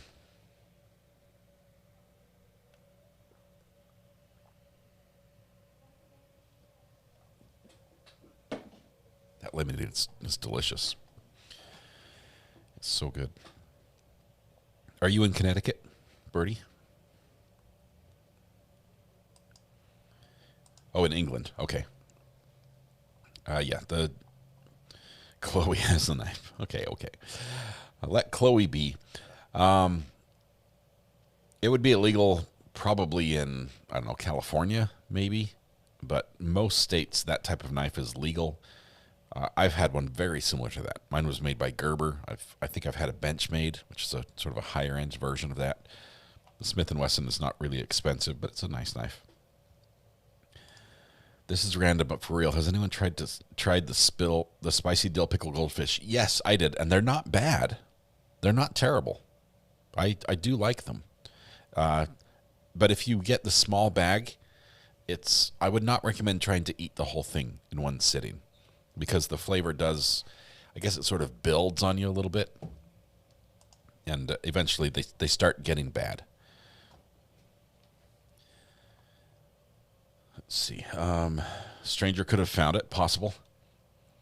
Last I checked, we could have 5-inch blades in California. I think the law in California is that any knife that's made to look like something else is illegal. That's what I was thinking. So like if you have a fake shotgun shell that actually is a pocket knife that opens up, that would be illegal, even though the blade is tiny.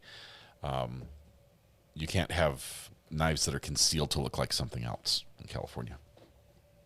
Love Benchmade. Benchmade is a great brand of knives. They're built well. You got to take care of them though. I once had somebody tell me that a pocket knife is the least effective and most expensive screwdriver you will ever own. So don't use it for that. Husband wears his knife every day. I used to carry my Gerber. As a matter of fact, I carried it so much, I used it so much that I basically wore out the action on it, and the knife became sort of loose, instead of being like a crisp, tight hinge. It was quite loose. But turn that off. Can you speak up? The thunder here is loud, says Joe Sherlock. I'm sorry. Well, I had lightning about 9 miles away. I didn't realize we were going to have storms today, but I got the announcement on my phone. The boys in the car said they threw it in the forest area at the end of the street, but it wasn't found. Switchblades illegal in California. A switchblade is a very different knife. I used to have a switchblade comb over here.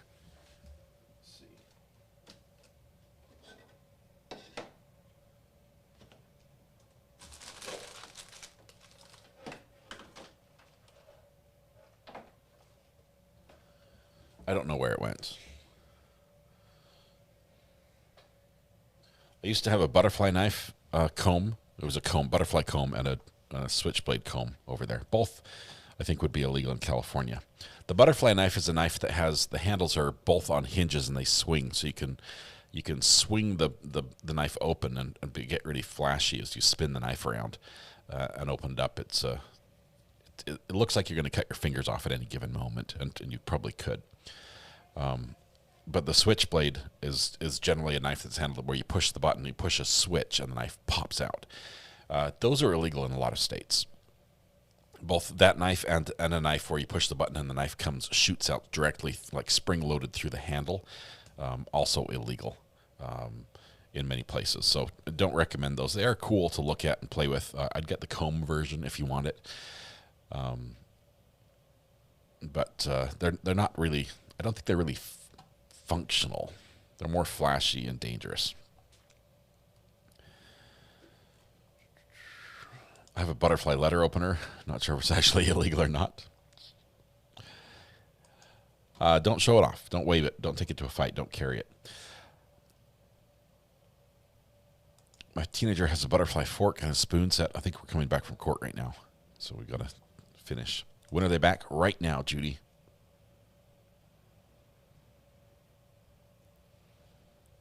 Let's see. Butterflies are illegal in California. Also, anything that has a two-sided blade.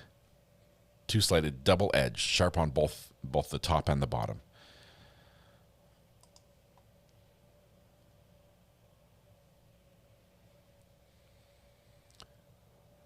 Just waiting for audio.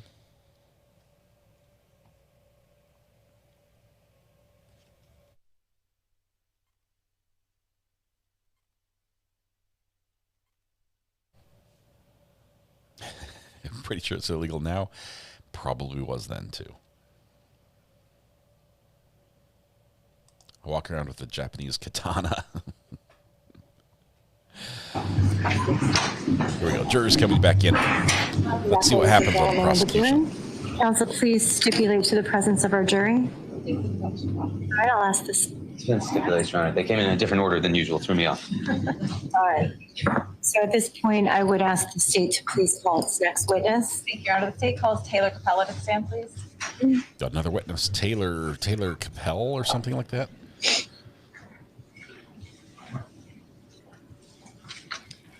Generally, you bring your heavy hitters at the end of your case, unless it's chronological. But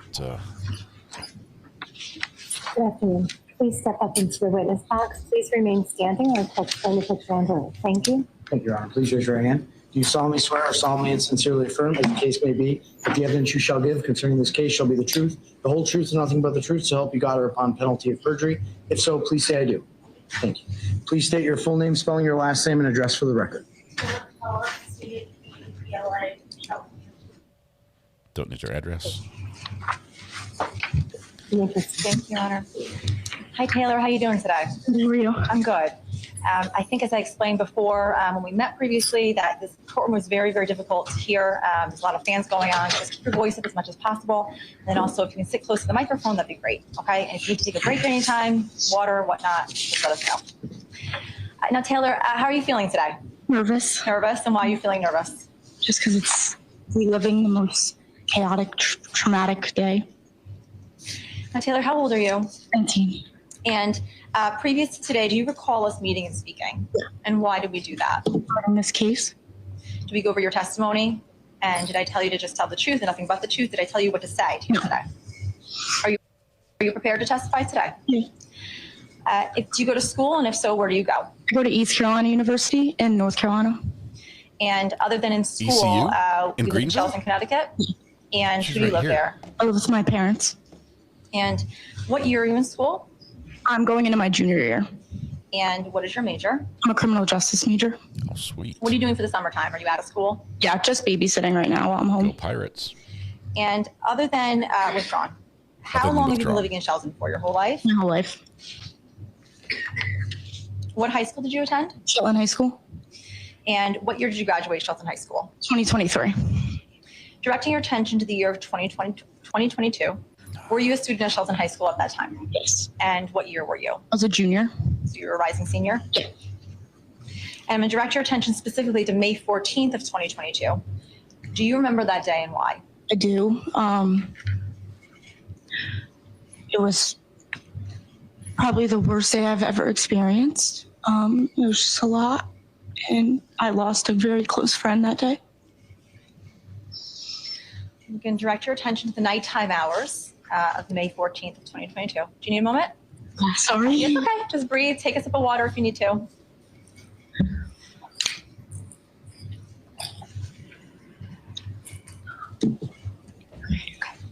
Directing your attention to the nighttime hours of May 14th of 2022. Do you recall where you went that night? To Tyler Rich's house. And previous to going to Tyler Rich's house, what were you doing? Just going in there to hang out. Did you go anywhere before you went to Tyler Rich's house? I was home and I was dropping my sister off somewhere and then I went to Tyler Rich's. And how did you know to go to Tyler Rich's house? My boyfriend at the time called me and I was told to go. And who was your boyfriend at the time? Matthew Lockovich. Matthew Lockovich? And were you familiar with Tyler Rich's house? Had you been there previously? Yeah. About how many times previously had you been there? Just like a handful of times, not too many. Did you go to school with Tyler Rich? Same grade? He was a grade above me. Prosecutor asked double questions. And how did you get to Tyler Rich's house that night? I drove there. And do you recall what car you drove? It was a BMW. And at what time did you arrive at Tyler Rich's house on May 14th of 2022? I'd say around 10-ish. 10 p.m.? Yeah. And do you recall the address that you drove to? 43 Laurel Glen. In what town? Shelton? Yes. Sorry. And when you arrived at Tyler Rich's house, where did you park? On the side of the street. I think it was on the right side. Okay, I'm going to be showing you an exhibit. And if this exhibit does not demonstrate where you park, just let me know, okay? So State's Exhibit 49. You can see it on your little screen up there. One moment. Do you recognize this area? Yeah. Okay. Do you recognize in States 49 the house on the left-hand side of the exhibit as being Tyler Rich's house? Yes. When you pulled up to Tyler Rich's house that day, and this picture is an aerial view taken several years after the date of incident, but in this exhibit, can you indicate to members of the jury where you parked when you arrived at Tyler Rich's house?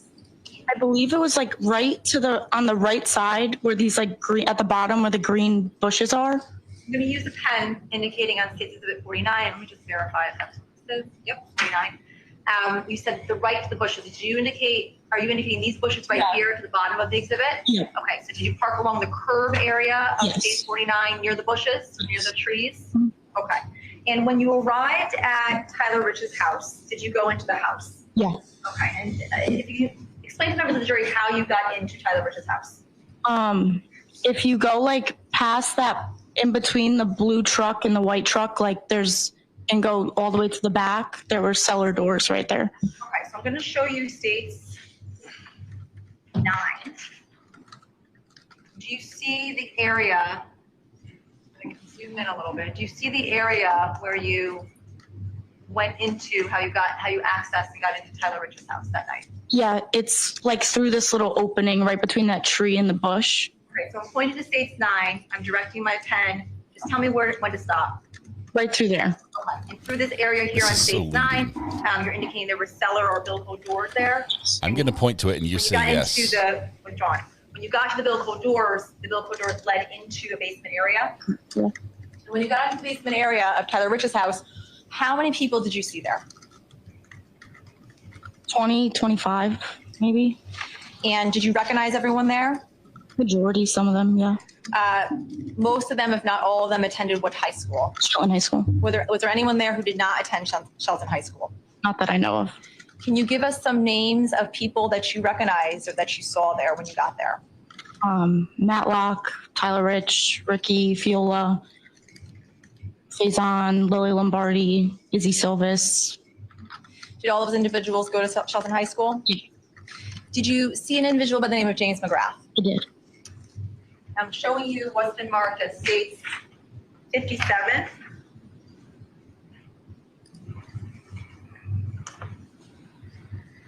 Taylor, do you recognize who this is in this in states 57? Yeah, that's Jimmy. And so you refer to him as Jimmy? Yeah. Now, did Jimmy go to Shelton High School? No, we went to Fairfield Prep. How did you know Jimmy? Our parents were friends when we were younger. I mean, I was friends with Rosie as well. And Rosie's his sister? Did you hang out with Jimmy? Did you see him at other parties, even though he didn't go to Shelton High School? Did you see him quite often? Yeah. And were there times that you would go over to the McGrath household to see Rosie or anyone else, and would you see Jimmy there? When I was younger, I would go over there, yeah. Now, when you got down, withdrawn, in looking at states 57, in looking at what Jimmy is wearing in this photograph, do you recognize this is the outfit that he was wearing the night of May 14th, 2022? Yeah. Do you know where this photograph was taken? Yeah. Where was this photograph taken? Nikki DeJesus' house. Okay, and you're familiar with Nikki DeJesus? Yeah. How do you know Nikki DeJesus? I used to work for Nikki's dad, and we're family friends. Had you had occasion to go to Nikki DeJesus' house? Yeah. And is that the basement of his house in that photograph depicted in 57? Yeah. Now, when you got down, when you were in the basement of Tyler Rich's house, did you observe any drinking going on? Yeah, some people were drinking. Some people were drinking? Mm-hmm. Do you recall what they were drinking? I would say it was just like beer or seltzers, not anything like crazy. Were there any kegs there? Not that I know of. Did you drink at all when you were in the basement of Tyler Rich's house? At the time I drove there, so I don't believe I did. It's possible I could have had one, but it would not have been any more than that. Now, other than drinking and withdrawn, other than drinking, was anyone doing anything else? Was there talking? Was there music being played? Were there drinking games going on? Yeah, there was music being played. Everyone was just talking, hanging out. It wasn't anything out of the ordinary that we don't usually do. Was there a larger crowd than normal on that night, or would you say that was pretty average? I would say it's average. I mean, there might have been a couple more people than usual, but not by much. When you say a couple more people, did you recognize people that were in different grades than when you were in? Yeah. Anyone in the grade above you or anyone in the grade below you? It was majority the grade above me, and a couple people maybe the year below me, but. And you had said that Tyler Rich was the grade above you, so more of his friends than people you associated with. Now, amongst the people that you saw there in the basement, did you happen to see individuals by the name of Griffin Marcinzik and Ryan Hines? A little later, yeah. Okay, explain that. I remember I was hanging out downstairs with my friend Lily and Matt. We were just talking, and then I remember they ended up coming to Tyler Rich's not too long after that. And I was told that there was a fight previously that they were involved in. That's why they were coming. Okay, I'm going to take you a little bit back. How are you familiar with both Griffin and Ryan? I went to high school with them. I would hang out with them on occasion. Are they your year? No, they're a year younger than I am. And so you indicated just now that they arrived at the party a little bit later on. And you also indicated that you were made aware that they were in a fight. Without going into too much about what people said, how did you learn that they were involved in a fight? I think people were just talking about it downstairs. And I had overheard a conversation that was going on. To your knowledge, do you know how Ryan and Griffin arrived at Tyler Rich's house, how they got there? I believe Charlie Connery picked him up. Charlie Connery? So when you arrived at Tyler Rich's house, was Charlie there? I believe so, yeah. So at some point, to your knowledge, did Charlie leave to go pick up those two boys? Yeah. Now, you had said that you had heard that they were involved in a fight. At some point at the party, were you standing close enough to Ryan and Griffin to overhear, without going into what they said, but to overhear what they were talking about regarding this fight? No. To your knowledge, at that point, you may know now, but at that point, did you know where that fight had occurred previously? No. And to your knowledge, at that time, did you know who they were fighting with at the party previously? No, I sense I don't withdrawal think coming. so. Do you know if the people they were fighting with were members of Shelton High School or a different school? I knew it was at St. Joe's kids. I didn't know who exactly. Okay. So you gained knowledge that the people that they were fighting, Griffin and Ryan Hines were fighting, were from St. Joe's. Do you know how many individuals they were fighting with? Not at the time. I didn't know. You learned that later? Now, at some point, did you learn what St. Joe's kids were involved in the fight? Yeah. And if you can name those individuals. Tyler Da Silva, Jack Snyder, and Raul Valle. Now, are you familiar with Tyler Da Silva? Yeah. And how are you familiar with Tyler Da Silva? I think we were at a party one time together. And Jack Snyder, how are you familiar with Jack Snyder? I just know of him. I don't know too much about him. And had you ever seen him at a previous party before? Jack Snyder, no. And Raul Valle, are you familiar with him? Yeah. And how are you familiar with him? I think we were at a party one time together. Did you ever have any previous conversation with Raul Valle? Did you happen to see, well, withdrawn. Does Raul Valle go by a different name that you know of? Excuse me? Lido. And were you introduced to him as Lido? Yeah, that's how I knew of him, yeah. On a previous occasion? Do you happen to see the individual here today in court? Yeah. Can you please point him out and describe what he's wearing? They're in a black suit. Let the record reflect, Your Honor, the witness, rather, is identifying the defendant in court. Record can reflect that the witness has identified Mr. Valle. Thank you. Taylor, at some point while you were inside the basement, did you hear something that prompted you to go outside? Yes. Okay, and what did you hear?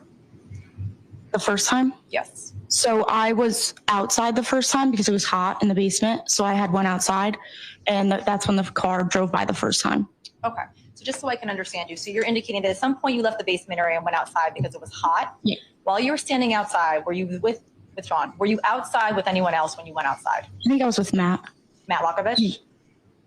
Were you the only two outside at that point? I think there were other people outside towards the front. I was still by the cellar doors at the time. And you just indicated that you heard or saw a car drive up or drive by. Explain that. So at that time I'd heard about the fight, and we were by the cellar doors and people were talking towards the front, and Matt had walked over there. So I had followed him a little bit towards the front of the yard, and that's when the car drove by. So I'm going to refer you to behind you. Actually, let me see. So behind you, state 52. Worst place ever for evidence. Turn around, face away from the jury and the mic. Taylor, you can take the pointer that you have there next to you. If you can just direct and point, show the members of the jury where you and Matt Lockovich were standing when you came outside to observe the vehicle. It was a little cut off, but it was like right probably by the trunk here. Okay. And when you say cut off, what do you mean by that? Like the trunk kind of like what we were standing here. And the individuals you said were closer to the street area, where were they standing in phase 2? I'd say they were like okay. And the vehicle that pulled up, are you able to demonstrate in this exhibit where they pulled up? If you have another exhibit, and if you're not, it was like over here somewhere. Okay. So let the record reflect that initially the witness is pointing to the back left area of C62, where her and Matt Lockovich was standing, indicating to the middle of the grass area where the other individuals are standing, one towards the red bush, the back left red bush. And she indicated the vehicle pulled up to the right-hand side of C62, right to the middle of the right-hand side. Art will take the information on the record. Thank you. Now, Taylor, are you able to name the other individuals that you saw as you indicate on state 52 in the grassy area approaching the vehicle? I think it was just Ricky Fiola, Tyler Rich are the only really two I remember going up there. And do you recall what type of vehicle pulled up? Honda Pilot. I'm going to be showing you what's been marked as state 30.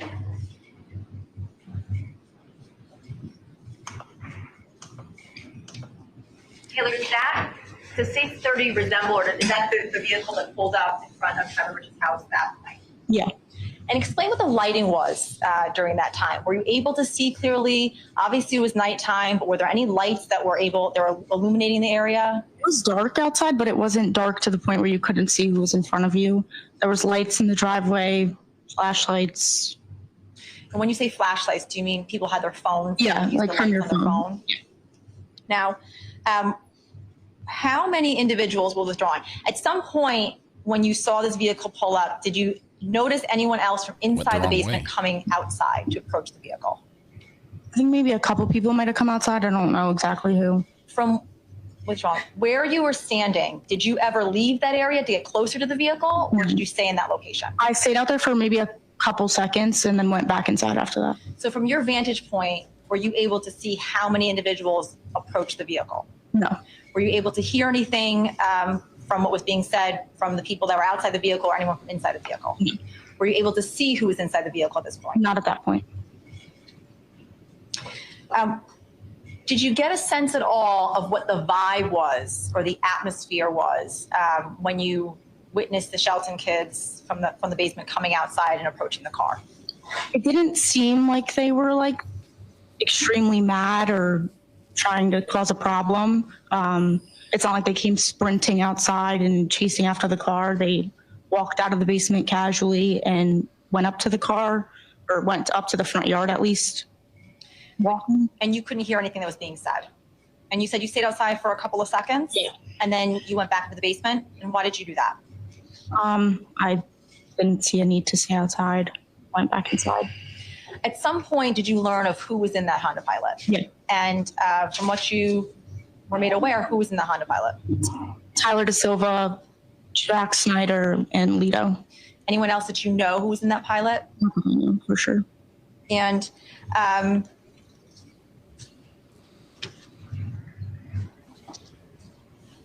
at some point, or withdrawn, you said you had gone into the basement. Did you see the vehicle leave that area at any point before you went back into the basement? No, I don't think I saw it leave. No. And at any point in time, did you go back outside? I did. Okay. And why did you go back outside?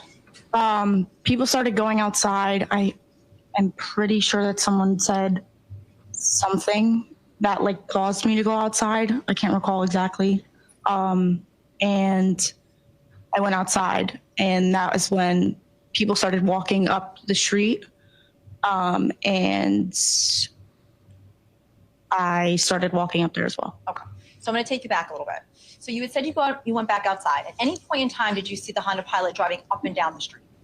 She saw something. Okay. When you went back outside after something prompted you to go out there, you indicated that you saw people walking down the street. What people walking down the street? Like the Shelton, the kids that were at Tyler Rich's. Can you recall who was walking down the street? Tyler Rich, maybe Matt, Ricky, and those are the only ones I really know for sure. And you then indicated you started walking down the street. Yeah. I'm going to be showing you, may I approach the witness, Your Honor? States 1. Have your pointer still there. If you can indicate to members of the jury, that stays here. So if the red dot here is Tyler Rich's house, you walk out the driveway. How far down Laurel Glen Drive? Hold on. Did the vehicle drive down Laurel Glen to its farmhouse? Yeah. How far down Laurel Glen did you go? I really got to the right. Okay.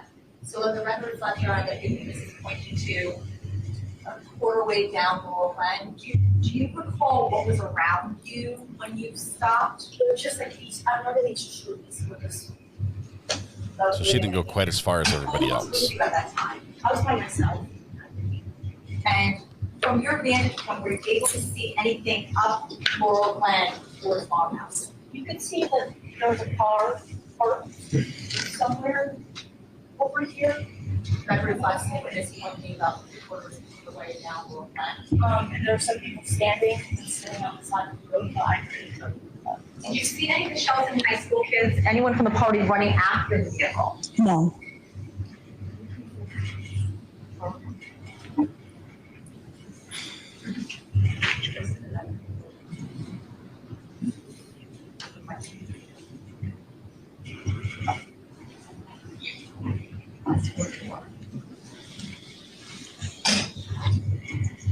Taylor, I'm going to be showing you what's been marked as States 44. I'm going to ask you if you've seen this video before. did she see that's different? Did she see the knife? Did she Just see play it in its entirety. She's in a different position than most of the people who we've heard from already.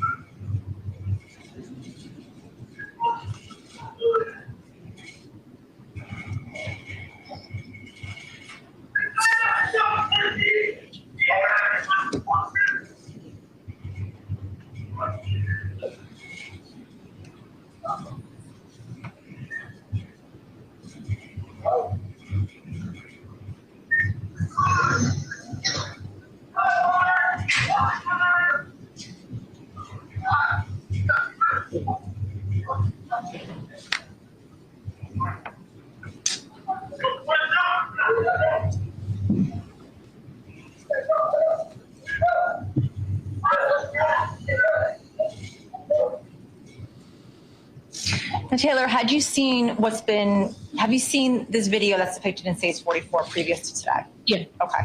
And from your recollection of what you observed on that night, did you see any of that happening from your vantage point? No, I think they might have already been up there when I started walking. I didn't see that. So the kids that you saw running up after the vehicle, you don't personally remember seeing that? Mm-hmm. Okay.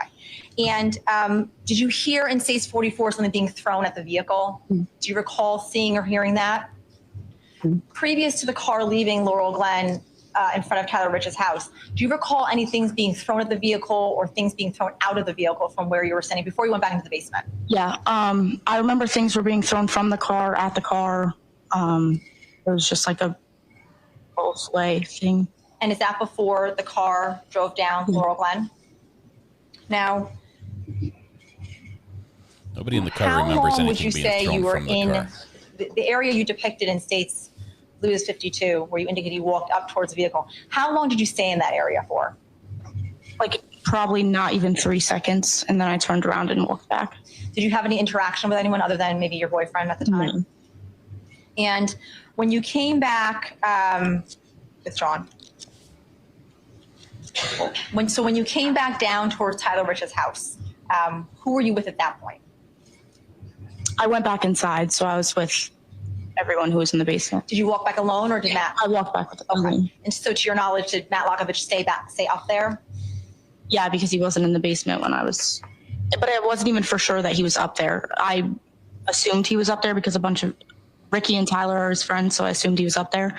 So that's why I started walking up there. I didn't get that far, and then I turned around. He wasn't in the basement, so I was assuming that he was up there. Why did you walk up there in the first place? Because I thought he was up there. You thought Matt was up there? And were you concerned for him? Why were you going up there were you curious? I was just curious, concerned why he was going up there, so I walked up there. When you came back down to go back towards Tyler Rich's house, did you encounter anyone at that point before you got back into the basement? Not that I remember, no. When you approached the house, was there anyone standing on the front lawn at that point? I think there were a couple people in the front yard. I couldn't tell you who. I don't remember. At some point, you got back into the basement. When you got back into the basement, who did you recognize in the basement at this point? Lily was there. My friend Izzy was down there. A couple other girls that I was talking to. When you say Lily, Lily's last name? Lombardi. And Izzy? Silvis. Anyone else that you saw down there? There were people older than me Michaela Holton was down there. Do you recall if Jimmy was there? Jimmy was down there, yeah. Okay. And at some point, did you have a conversation with Jimmy? I did. Okay. And tell me the gist of the conversation. Without telling us what he said, what did you tell him, if anything? We were just talking at that point about his girlfriend and how happy he was with her. And he just was saying how he loves her and he's been so happy recently with her. That's really part of the conversation. At some point after seeing what you saw when you first went out to see the car, as well as observing what you did when you went down Laurel Glen, did you think something bad was going to happen? Yeah. And what did you think was going to happen? At this point, they've driven by multiple times and everyone was talking about it. So I figured that there was going to be an altercation maybe of some sort. I don't know, like not physically, but maybe verbally or something along the lines. At some point, did Matt Lockovich come back into the basement area? Yeah. Did you at any point tell Matt Lockovich as well as Jimmy McGrath anything at that point? Yeah, so then I started talking to both of them, and I was telling them that if an altercation were to happen, to just stay out of it, don't get involved. It's not your problem. And it's what Jimmy did. So. Okay. And why did you find the need to tell them that? I just know it was mainly towards Matt. I know Jimmy wouldn't get involved. He wasn't that type of person. Matt, I know if his friends were in an altercation, he wouldn't just stand there and let it happen. Now, at some point, did you go back outside and see this Honda Pilot again? Yeah. And when and how did you come to see this Honda Pilot again? So then everyone started going outside, and I went outside with them, and that's when I walked out, and Lito and Tyler were on the yard fighting with everyone. So I'm going to be showing you what's been marked as, well, explain to members of the jury, when you walk back out the Bilco doors? Yeah. When you walk back out the Bilco doors, what area of the yard did you go to? The front yard. Okay. So I'm going to be showing you what's been marked as Stage 3. Is this a good representation of where you were standing when you came back outside? Yeah, actually, basically where I was standing, yeah. Okay. And if you can explain to members of the jury where in Stage 3 you were standing, and I can use the pen again if you just want to direct me to where, because I know if you point on your screen, the jurors can't see it. You see my pen? Yeah. You can direct me to go to the left or the right? I go back? Yeah, back a little bit, and honestly right there. Okay. So let the record reflect, Your Honor, that the witness is identifying with the state's assistance that she was standing to the bottom, pretty much middle section of Stage 3. And record will reflect. Thank you. Red pen once Now, again. Taylor, you said that when you came outside, you were standing in that area as indicated in Stage 3. You indicated you saw the pilot? Okay. And what did you see in conjunction with seeing the pilot? It was just parked on the street, near the mailbox a little bit. Kind of like the mailbox would be where the car's in the center, if that makes sense. Like the mailbox would separate half the car was in the front of it and half the car was back. So showing you Stage 5, I know this is a daytime picture, but can you indicate on Stage 5 where you observed the Honda Pilot pull up? It came from, it was it would be more in front of this picture a little bit, probably right by the basketball hoop. Okay, so this area here? Yeah. No, you can't probably see. So, right underneath me. Is that a little bit better? Yeah, I would say right there.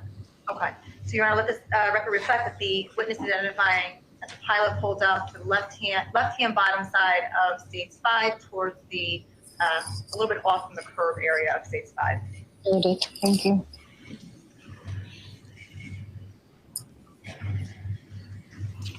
So Taylor, when you saw the pilot as indicated in Stage 5 where it parked, what, if anything, did you see after it parked? That's when Lito and Tyler DeSilva had gotten out of the car.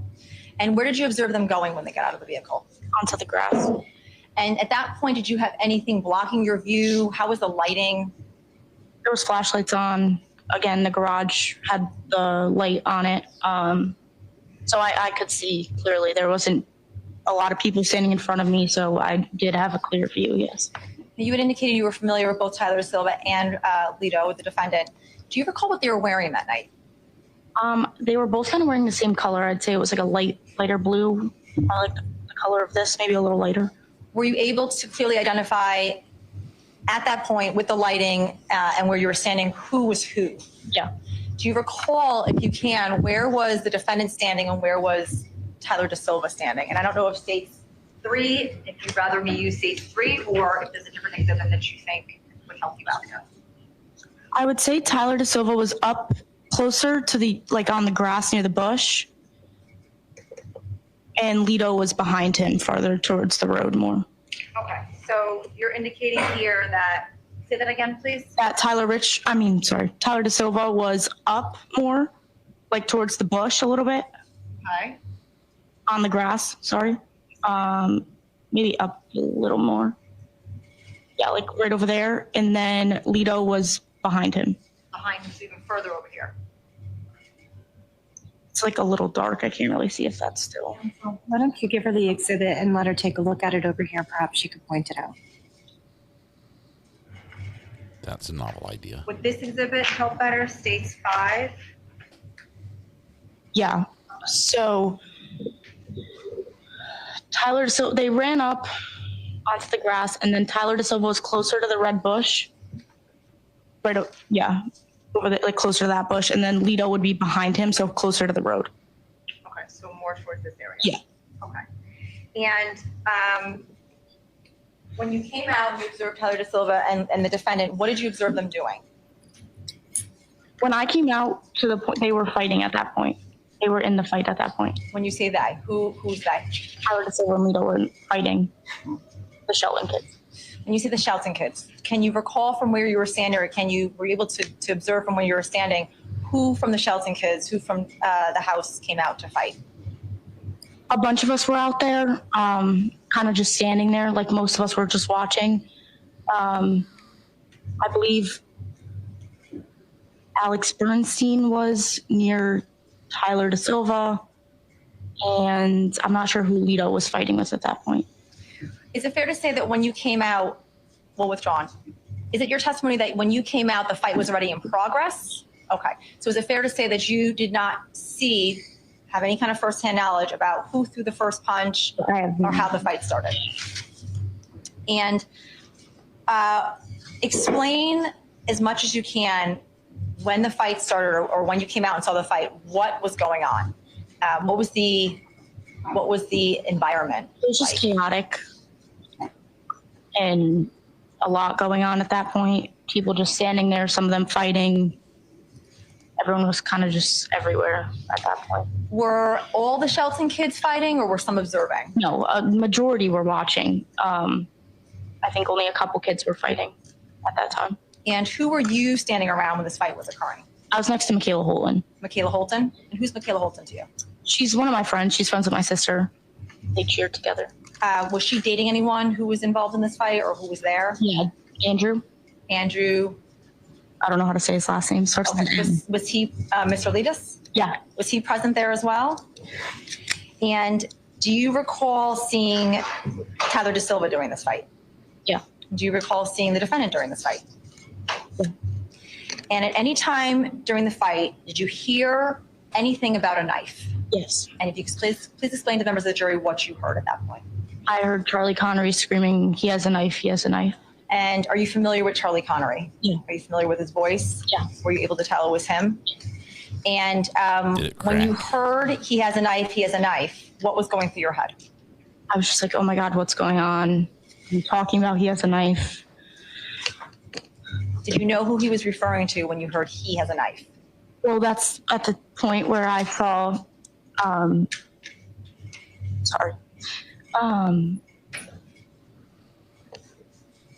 a couple seconds after that is when the defendant was near. Sorry. It's okay. Take a second. The defendant was near Jimmy, and he was lunging towards him. This is why she And I brought it. just saw him go up to Jimmy.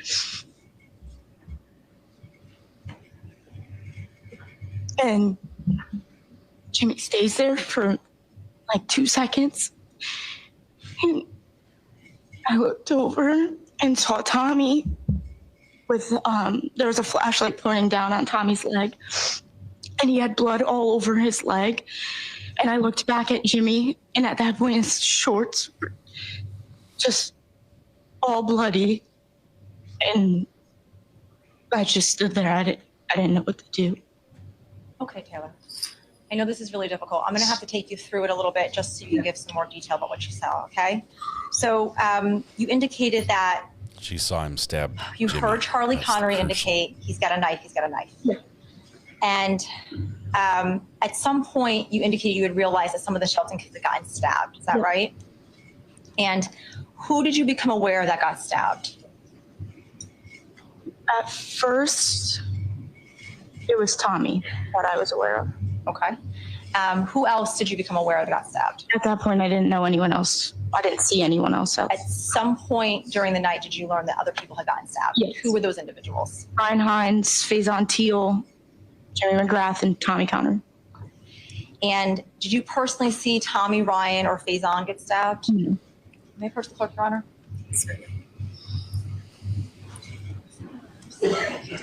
Her testimony about what Jimmy was doing, and more importantly, what he was not doing immediately before he was stabbed, is probably going to be crucial here. If he was just standing watching, and the defendant just goes up to him and stabs him, that's guilty, guilty, guilty all day long.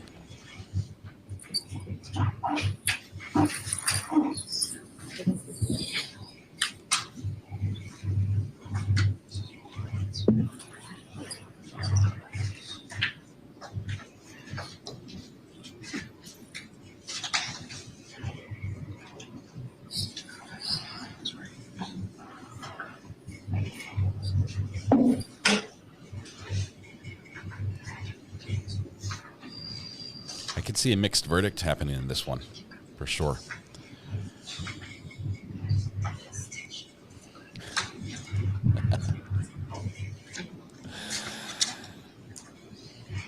Taylor, who did you see first with injuries? Adam, you got summoned. Tommy. And then whose injuries did you see after that? And I looked at Jimmy. And you realized what happened to him? And then who did you see after that? Then it was Faison. And then at some point did you realize Ryan had been stabbed? I don't think I saw Ryan at like the rest before that. I think I saw him once the ambulance got there, then I saw Ryan. And do you recall observing who those individuals other than Jimmy were fighting with? Meaning who was Tommy fighting with? Who was Faison fighting with? Who was Ryan fighting with? Were they fighting with the defendant or were they fighting with Tyler DeSilva? The defendant. Defendant. And you personally observed that? I just remember them being closer to the defendant. And did you see Jimmy fighting with Tyler DeSilva at all? Not at all. And did you see Jimmy fighting with the defendant at any point? Not at all. Was Jimmy involved in the fight at all? What was he doing during the fight? Standing there. Standing there? Would you characterize as him just observing? Yeah. This is bad. And at some point, did you see where the defendant went? So after you saw the fight break out, did you see the defendant go anywhere at that point? So he went to the car. I remember him going to the car and coming back. When you observed him going to the car, explain what you saw. He got like shoved into the road and goes up to the Honda Pilot, comes back onto the grass, and that's... I'm going to show you state 62.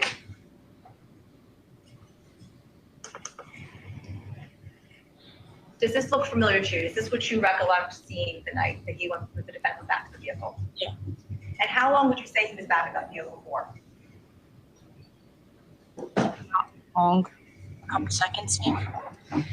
And after you saw the defendant at the vehicle, if you could explain what you saw him do next. And if you can take it as slow as possible and describe as much as you saw, it'd be very helpful. It's going to be hard. So at that point is when he comes back onto the grass. And I don't know if he like slipped or turned. He spins to his, I want to say it was his left. And then he takes his arm and goes like up to Jimmy. So Taylor, I'm going to have you stand up. Your Honor, if I just may have the witness demonstrate what she observed. Okay. So Taylor, if I'm Jimmy, okay, where were you in relation to where you saw Jimmy?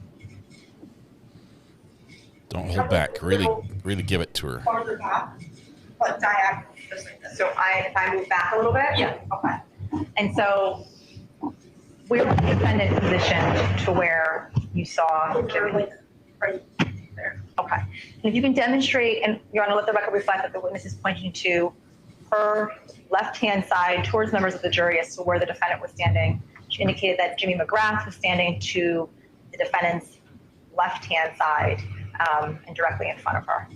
Record will reflect. So if you can please just indicate, just show members of the jury what you observed the defendant do with his arms and the motion he used in doing what he did to James McGrath.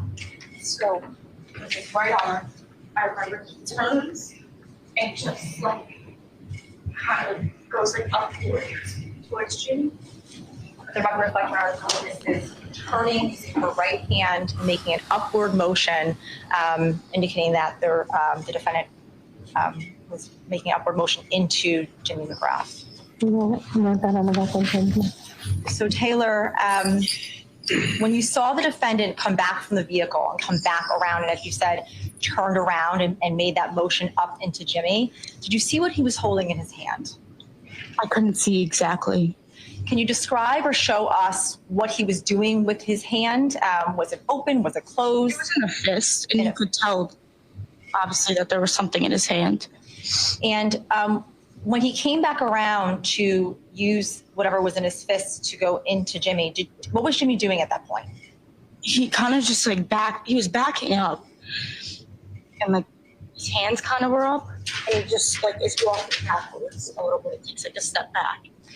When the defendant came back from the vehicle and came back around, did you observe him swinging the knife at random people, or did you observe him coming and making a beeline for Jimmy? He came right for Jimmy. Did he have purpose in going towards him?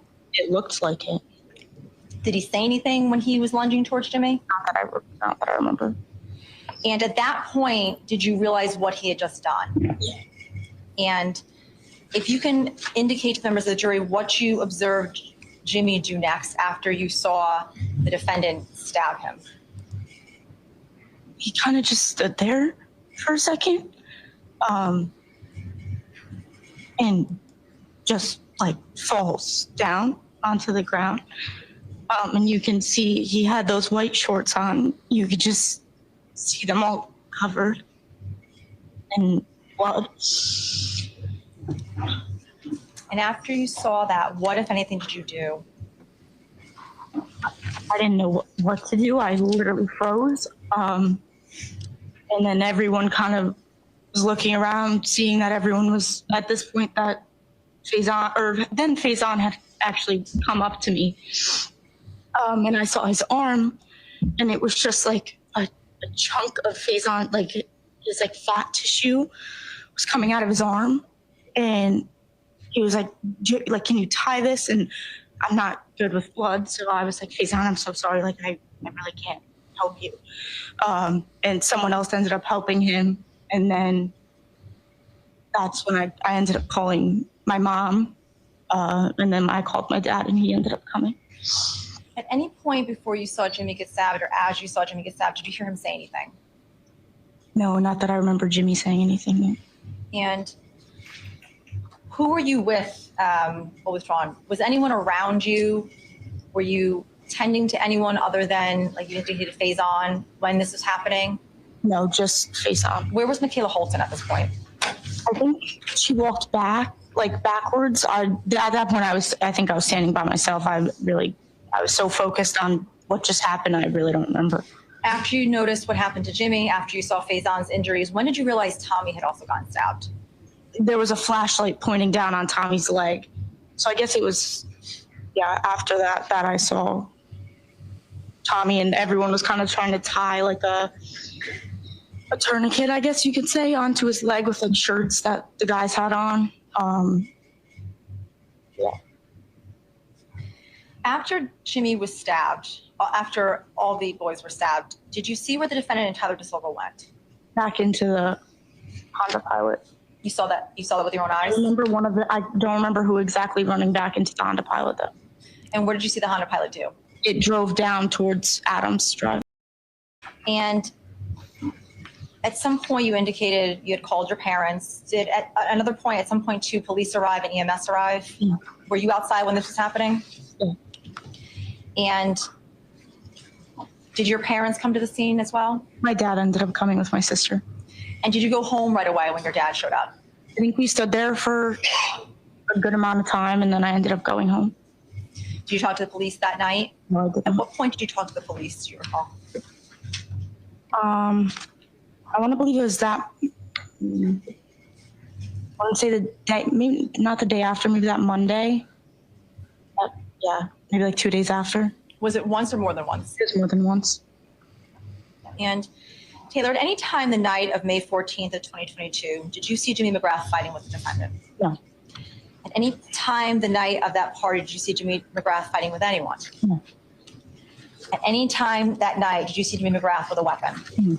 Did you see any of the Shelton kids with weapons? No. Taylor, you personally observed and witnessed a friend of yours get stabbed, fatally stabbed, and witnessed the stabbing of other friends of yours. How has this affected you mentally?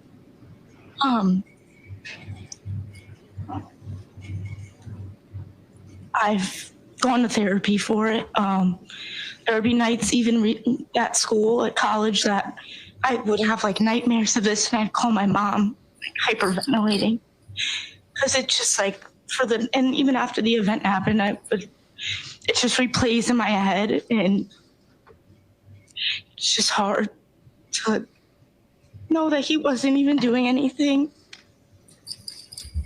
And this happened.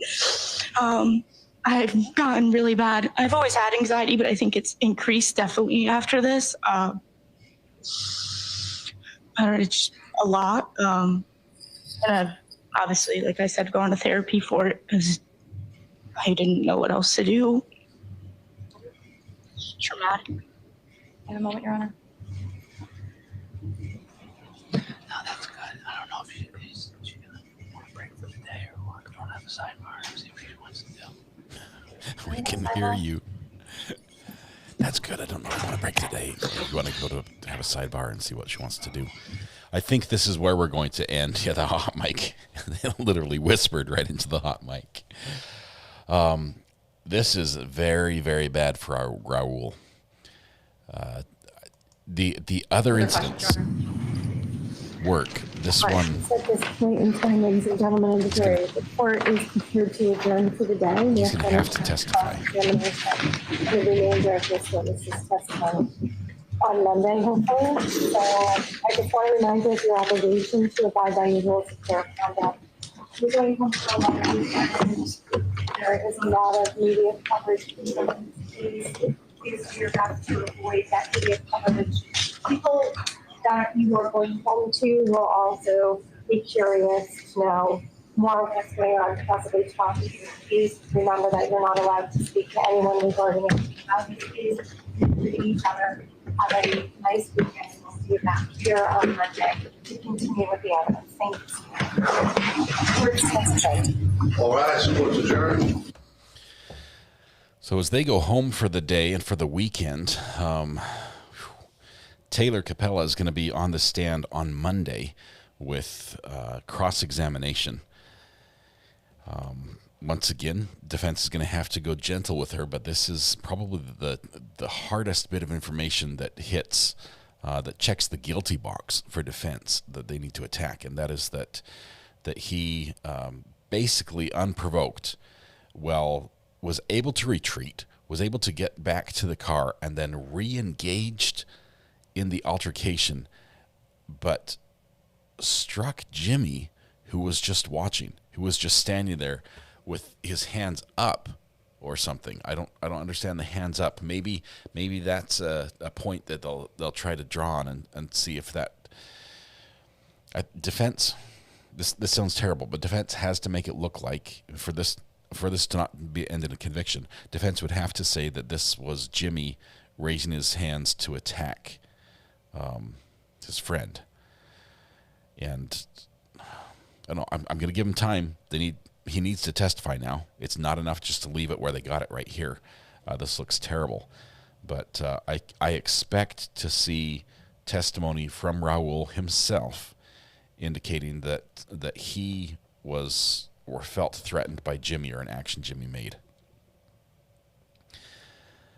But the testimony from Taylor was pretty, I'd say pretty believable and pretty clear.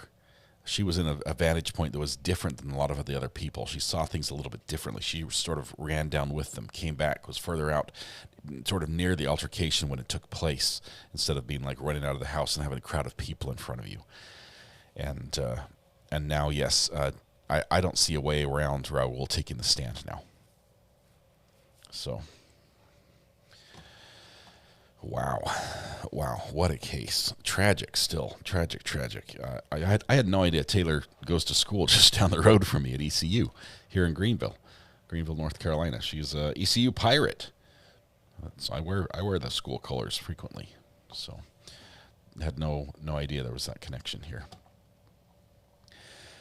Could it be he just assumed everyone was a threat? Oh, he could have, but that's not reasonable.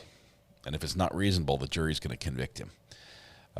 It's not reasonable to assume that everyone is just trying to attack you. There has to be, even when you use self-defense, there has to be a threat in the moment. It can't be like, yeah, he was punching me, then he turned away. Once he turned away, the threat is gone. You cannot use deadly self-defense or deadly force in self-defense when the threat is gone. It's if they're advancing, if they're holding a weapon and advancing, all day long, self-defense. But if they're retreating, if they've stopped, if you just cannot. Judy says guilty on all. I can see that. I can see that happening. You've got many things to play on that side. I just think that there is some evidence the jury could find not guilty on some of the assault ones, particularly. But I haven't seen that not guilty part on the one with Jimmy. Tragically, the one that ended with the loss of life. No one else used a weapon, right? Nobody did, except for him, that we know of. There were even bats in the car, apparently. Those were not used, thankfully. That would have been mayhem. Do you think his attorney knows this? Why would he take the case if he was guilty? I believe many attorneys, from the ones I've spoken to, believe strongly that everyone deserves their day in court, whether guilty or not. They have the right to face their accusers and have the state prove the elements of the charges. That is a right we all have. And so a lot of defense attorneys have no problem whatsoever taking a case for someone that looks quite guilty and force the state to prove it, to protect that right. This whole day has been a new phone who dis. Yes, everyone's names are terrible. Well, not terrible. They're just different. They're terrible for me because I can't keep them straight. I'm sorry. I wish the handle thing would get fixed. Hopefully it will over the weekend. Attorneys take cases of guilty people all the time. All the time. She stated clearly that she didn't know if he slipped or not, referring to Raul. I just don't think the jury's going to buy the fact that he went back to the car and came back and slipped and stabbed Raul and then got back in the car, or stabbed Jimmy and then went back. Raul slipping is not going to be an excuse because it happened after he retreated to the car. I don't know. He used a helmet in the first fight. That's what gets me. Yep. Looks bad. Looks very, very bad for him. Barb Russell, yes, we are done for the day. We just finished with the last witness, Taylor Capella, who dated Matthew Locke, and was at that second party house when the fight erupted, and saw a lot that other people did not see. It's not a glitch with YouTube. They did this to connect each person to their Google accounts.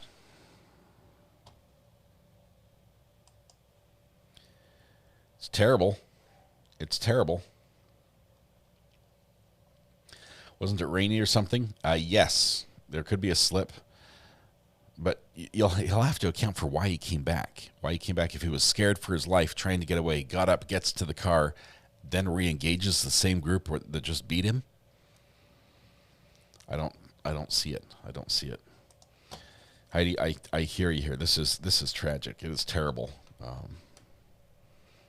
I think, sadly, the best we can hope for is that this is used and lessons learned so this isn't repeated. But a terrible situation for many, many families. Go finish your bathrooms. I've got 2 more boards to cut, and then I'm done. 2 more sheets of vinyl. What is it? LPV, LVP? I don't know what it is. The nice vinyl with the pad on the back. Prefer using chat to connect to other people? Good. Prefer as well. Good luck with the bathroom. I'll need it. I definitely will, Alyssa. Thank you for that. Wish there was a microdots to show how this happened based on the confusing stories. There's a lot of different versions. The jury's going to have to decide one version of how it went down.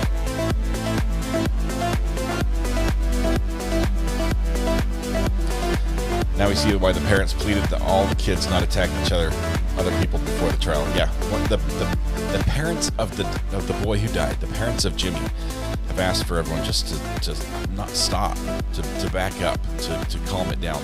They've made a fund in his honor, trying to take the good things he did in life and push that forward, keep his name and his memory alive that way. And it was awesome that they're asking people to just dial it back and not go for each other's throats. I realize this is a very divisive issue up in the area locally and here in chat as well. So thank you all for being respectful. Betty says, how are you cutting the boards? I'm using a razor blade and a straight edge to score them and then snap them. And it's a lot of fun. It's quite satisfying to be like, crack. All right. Tonight when you go home, please hug the people you love, smile at someone, make their day just a little bit better. Please stay safe, and we'll live again on Monday morning with day 8 of the Raul Valle quadruple stabbing case. Will you take a picture when done? Yes, I will. It's going to be great. It's going to look beautiful. You guys, thank you very much. Have a great weekend. Be good to each other. Stay safe. See you on Monday. Bye-bye.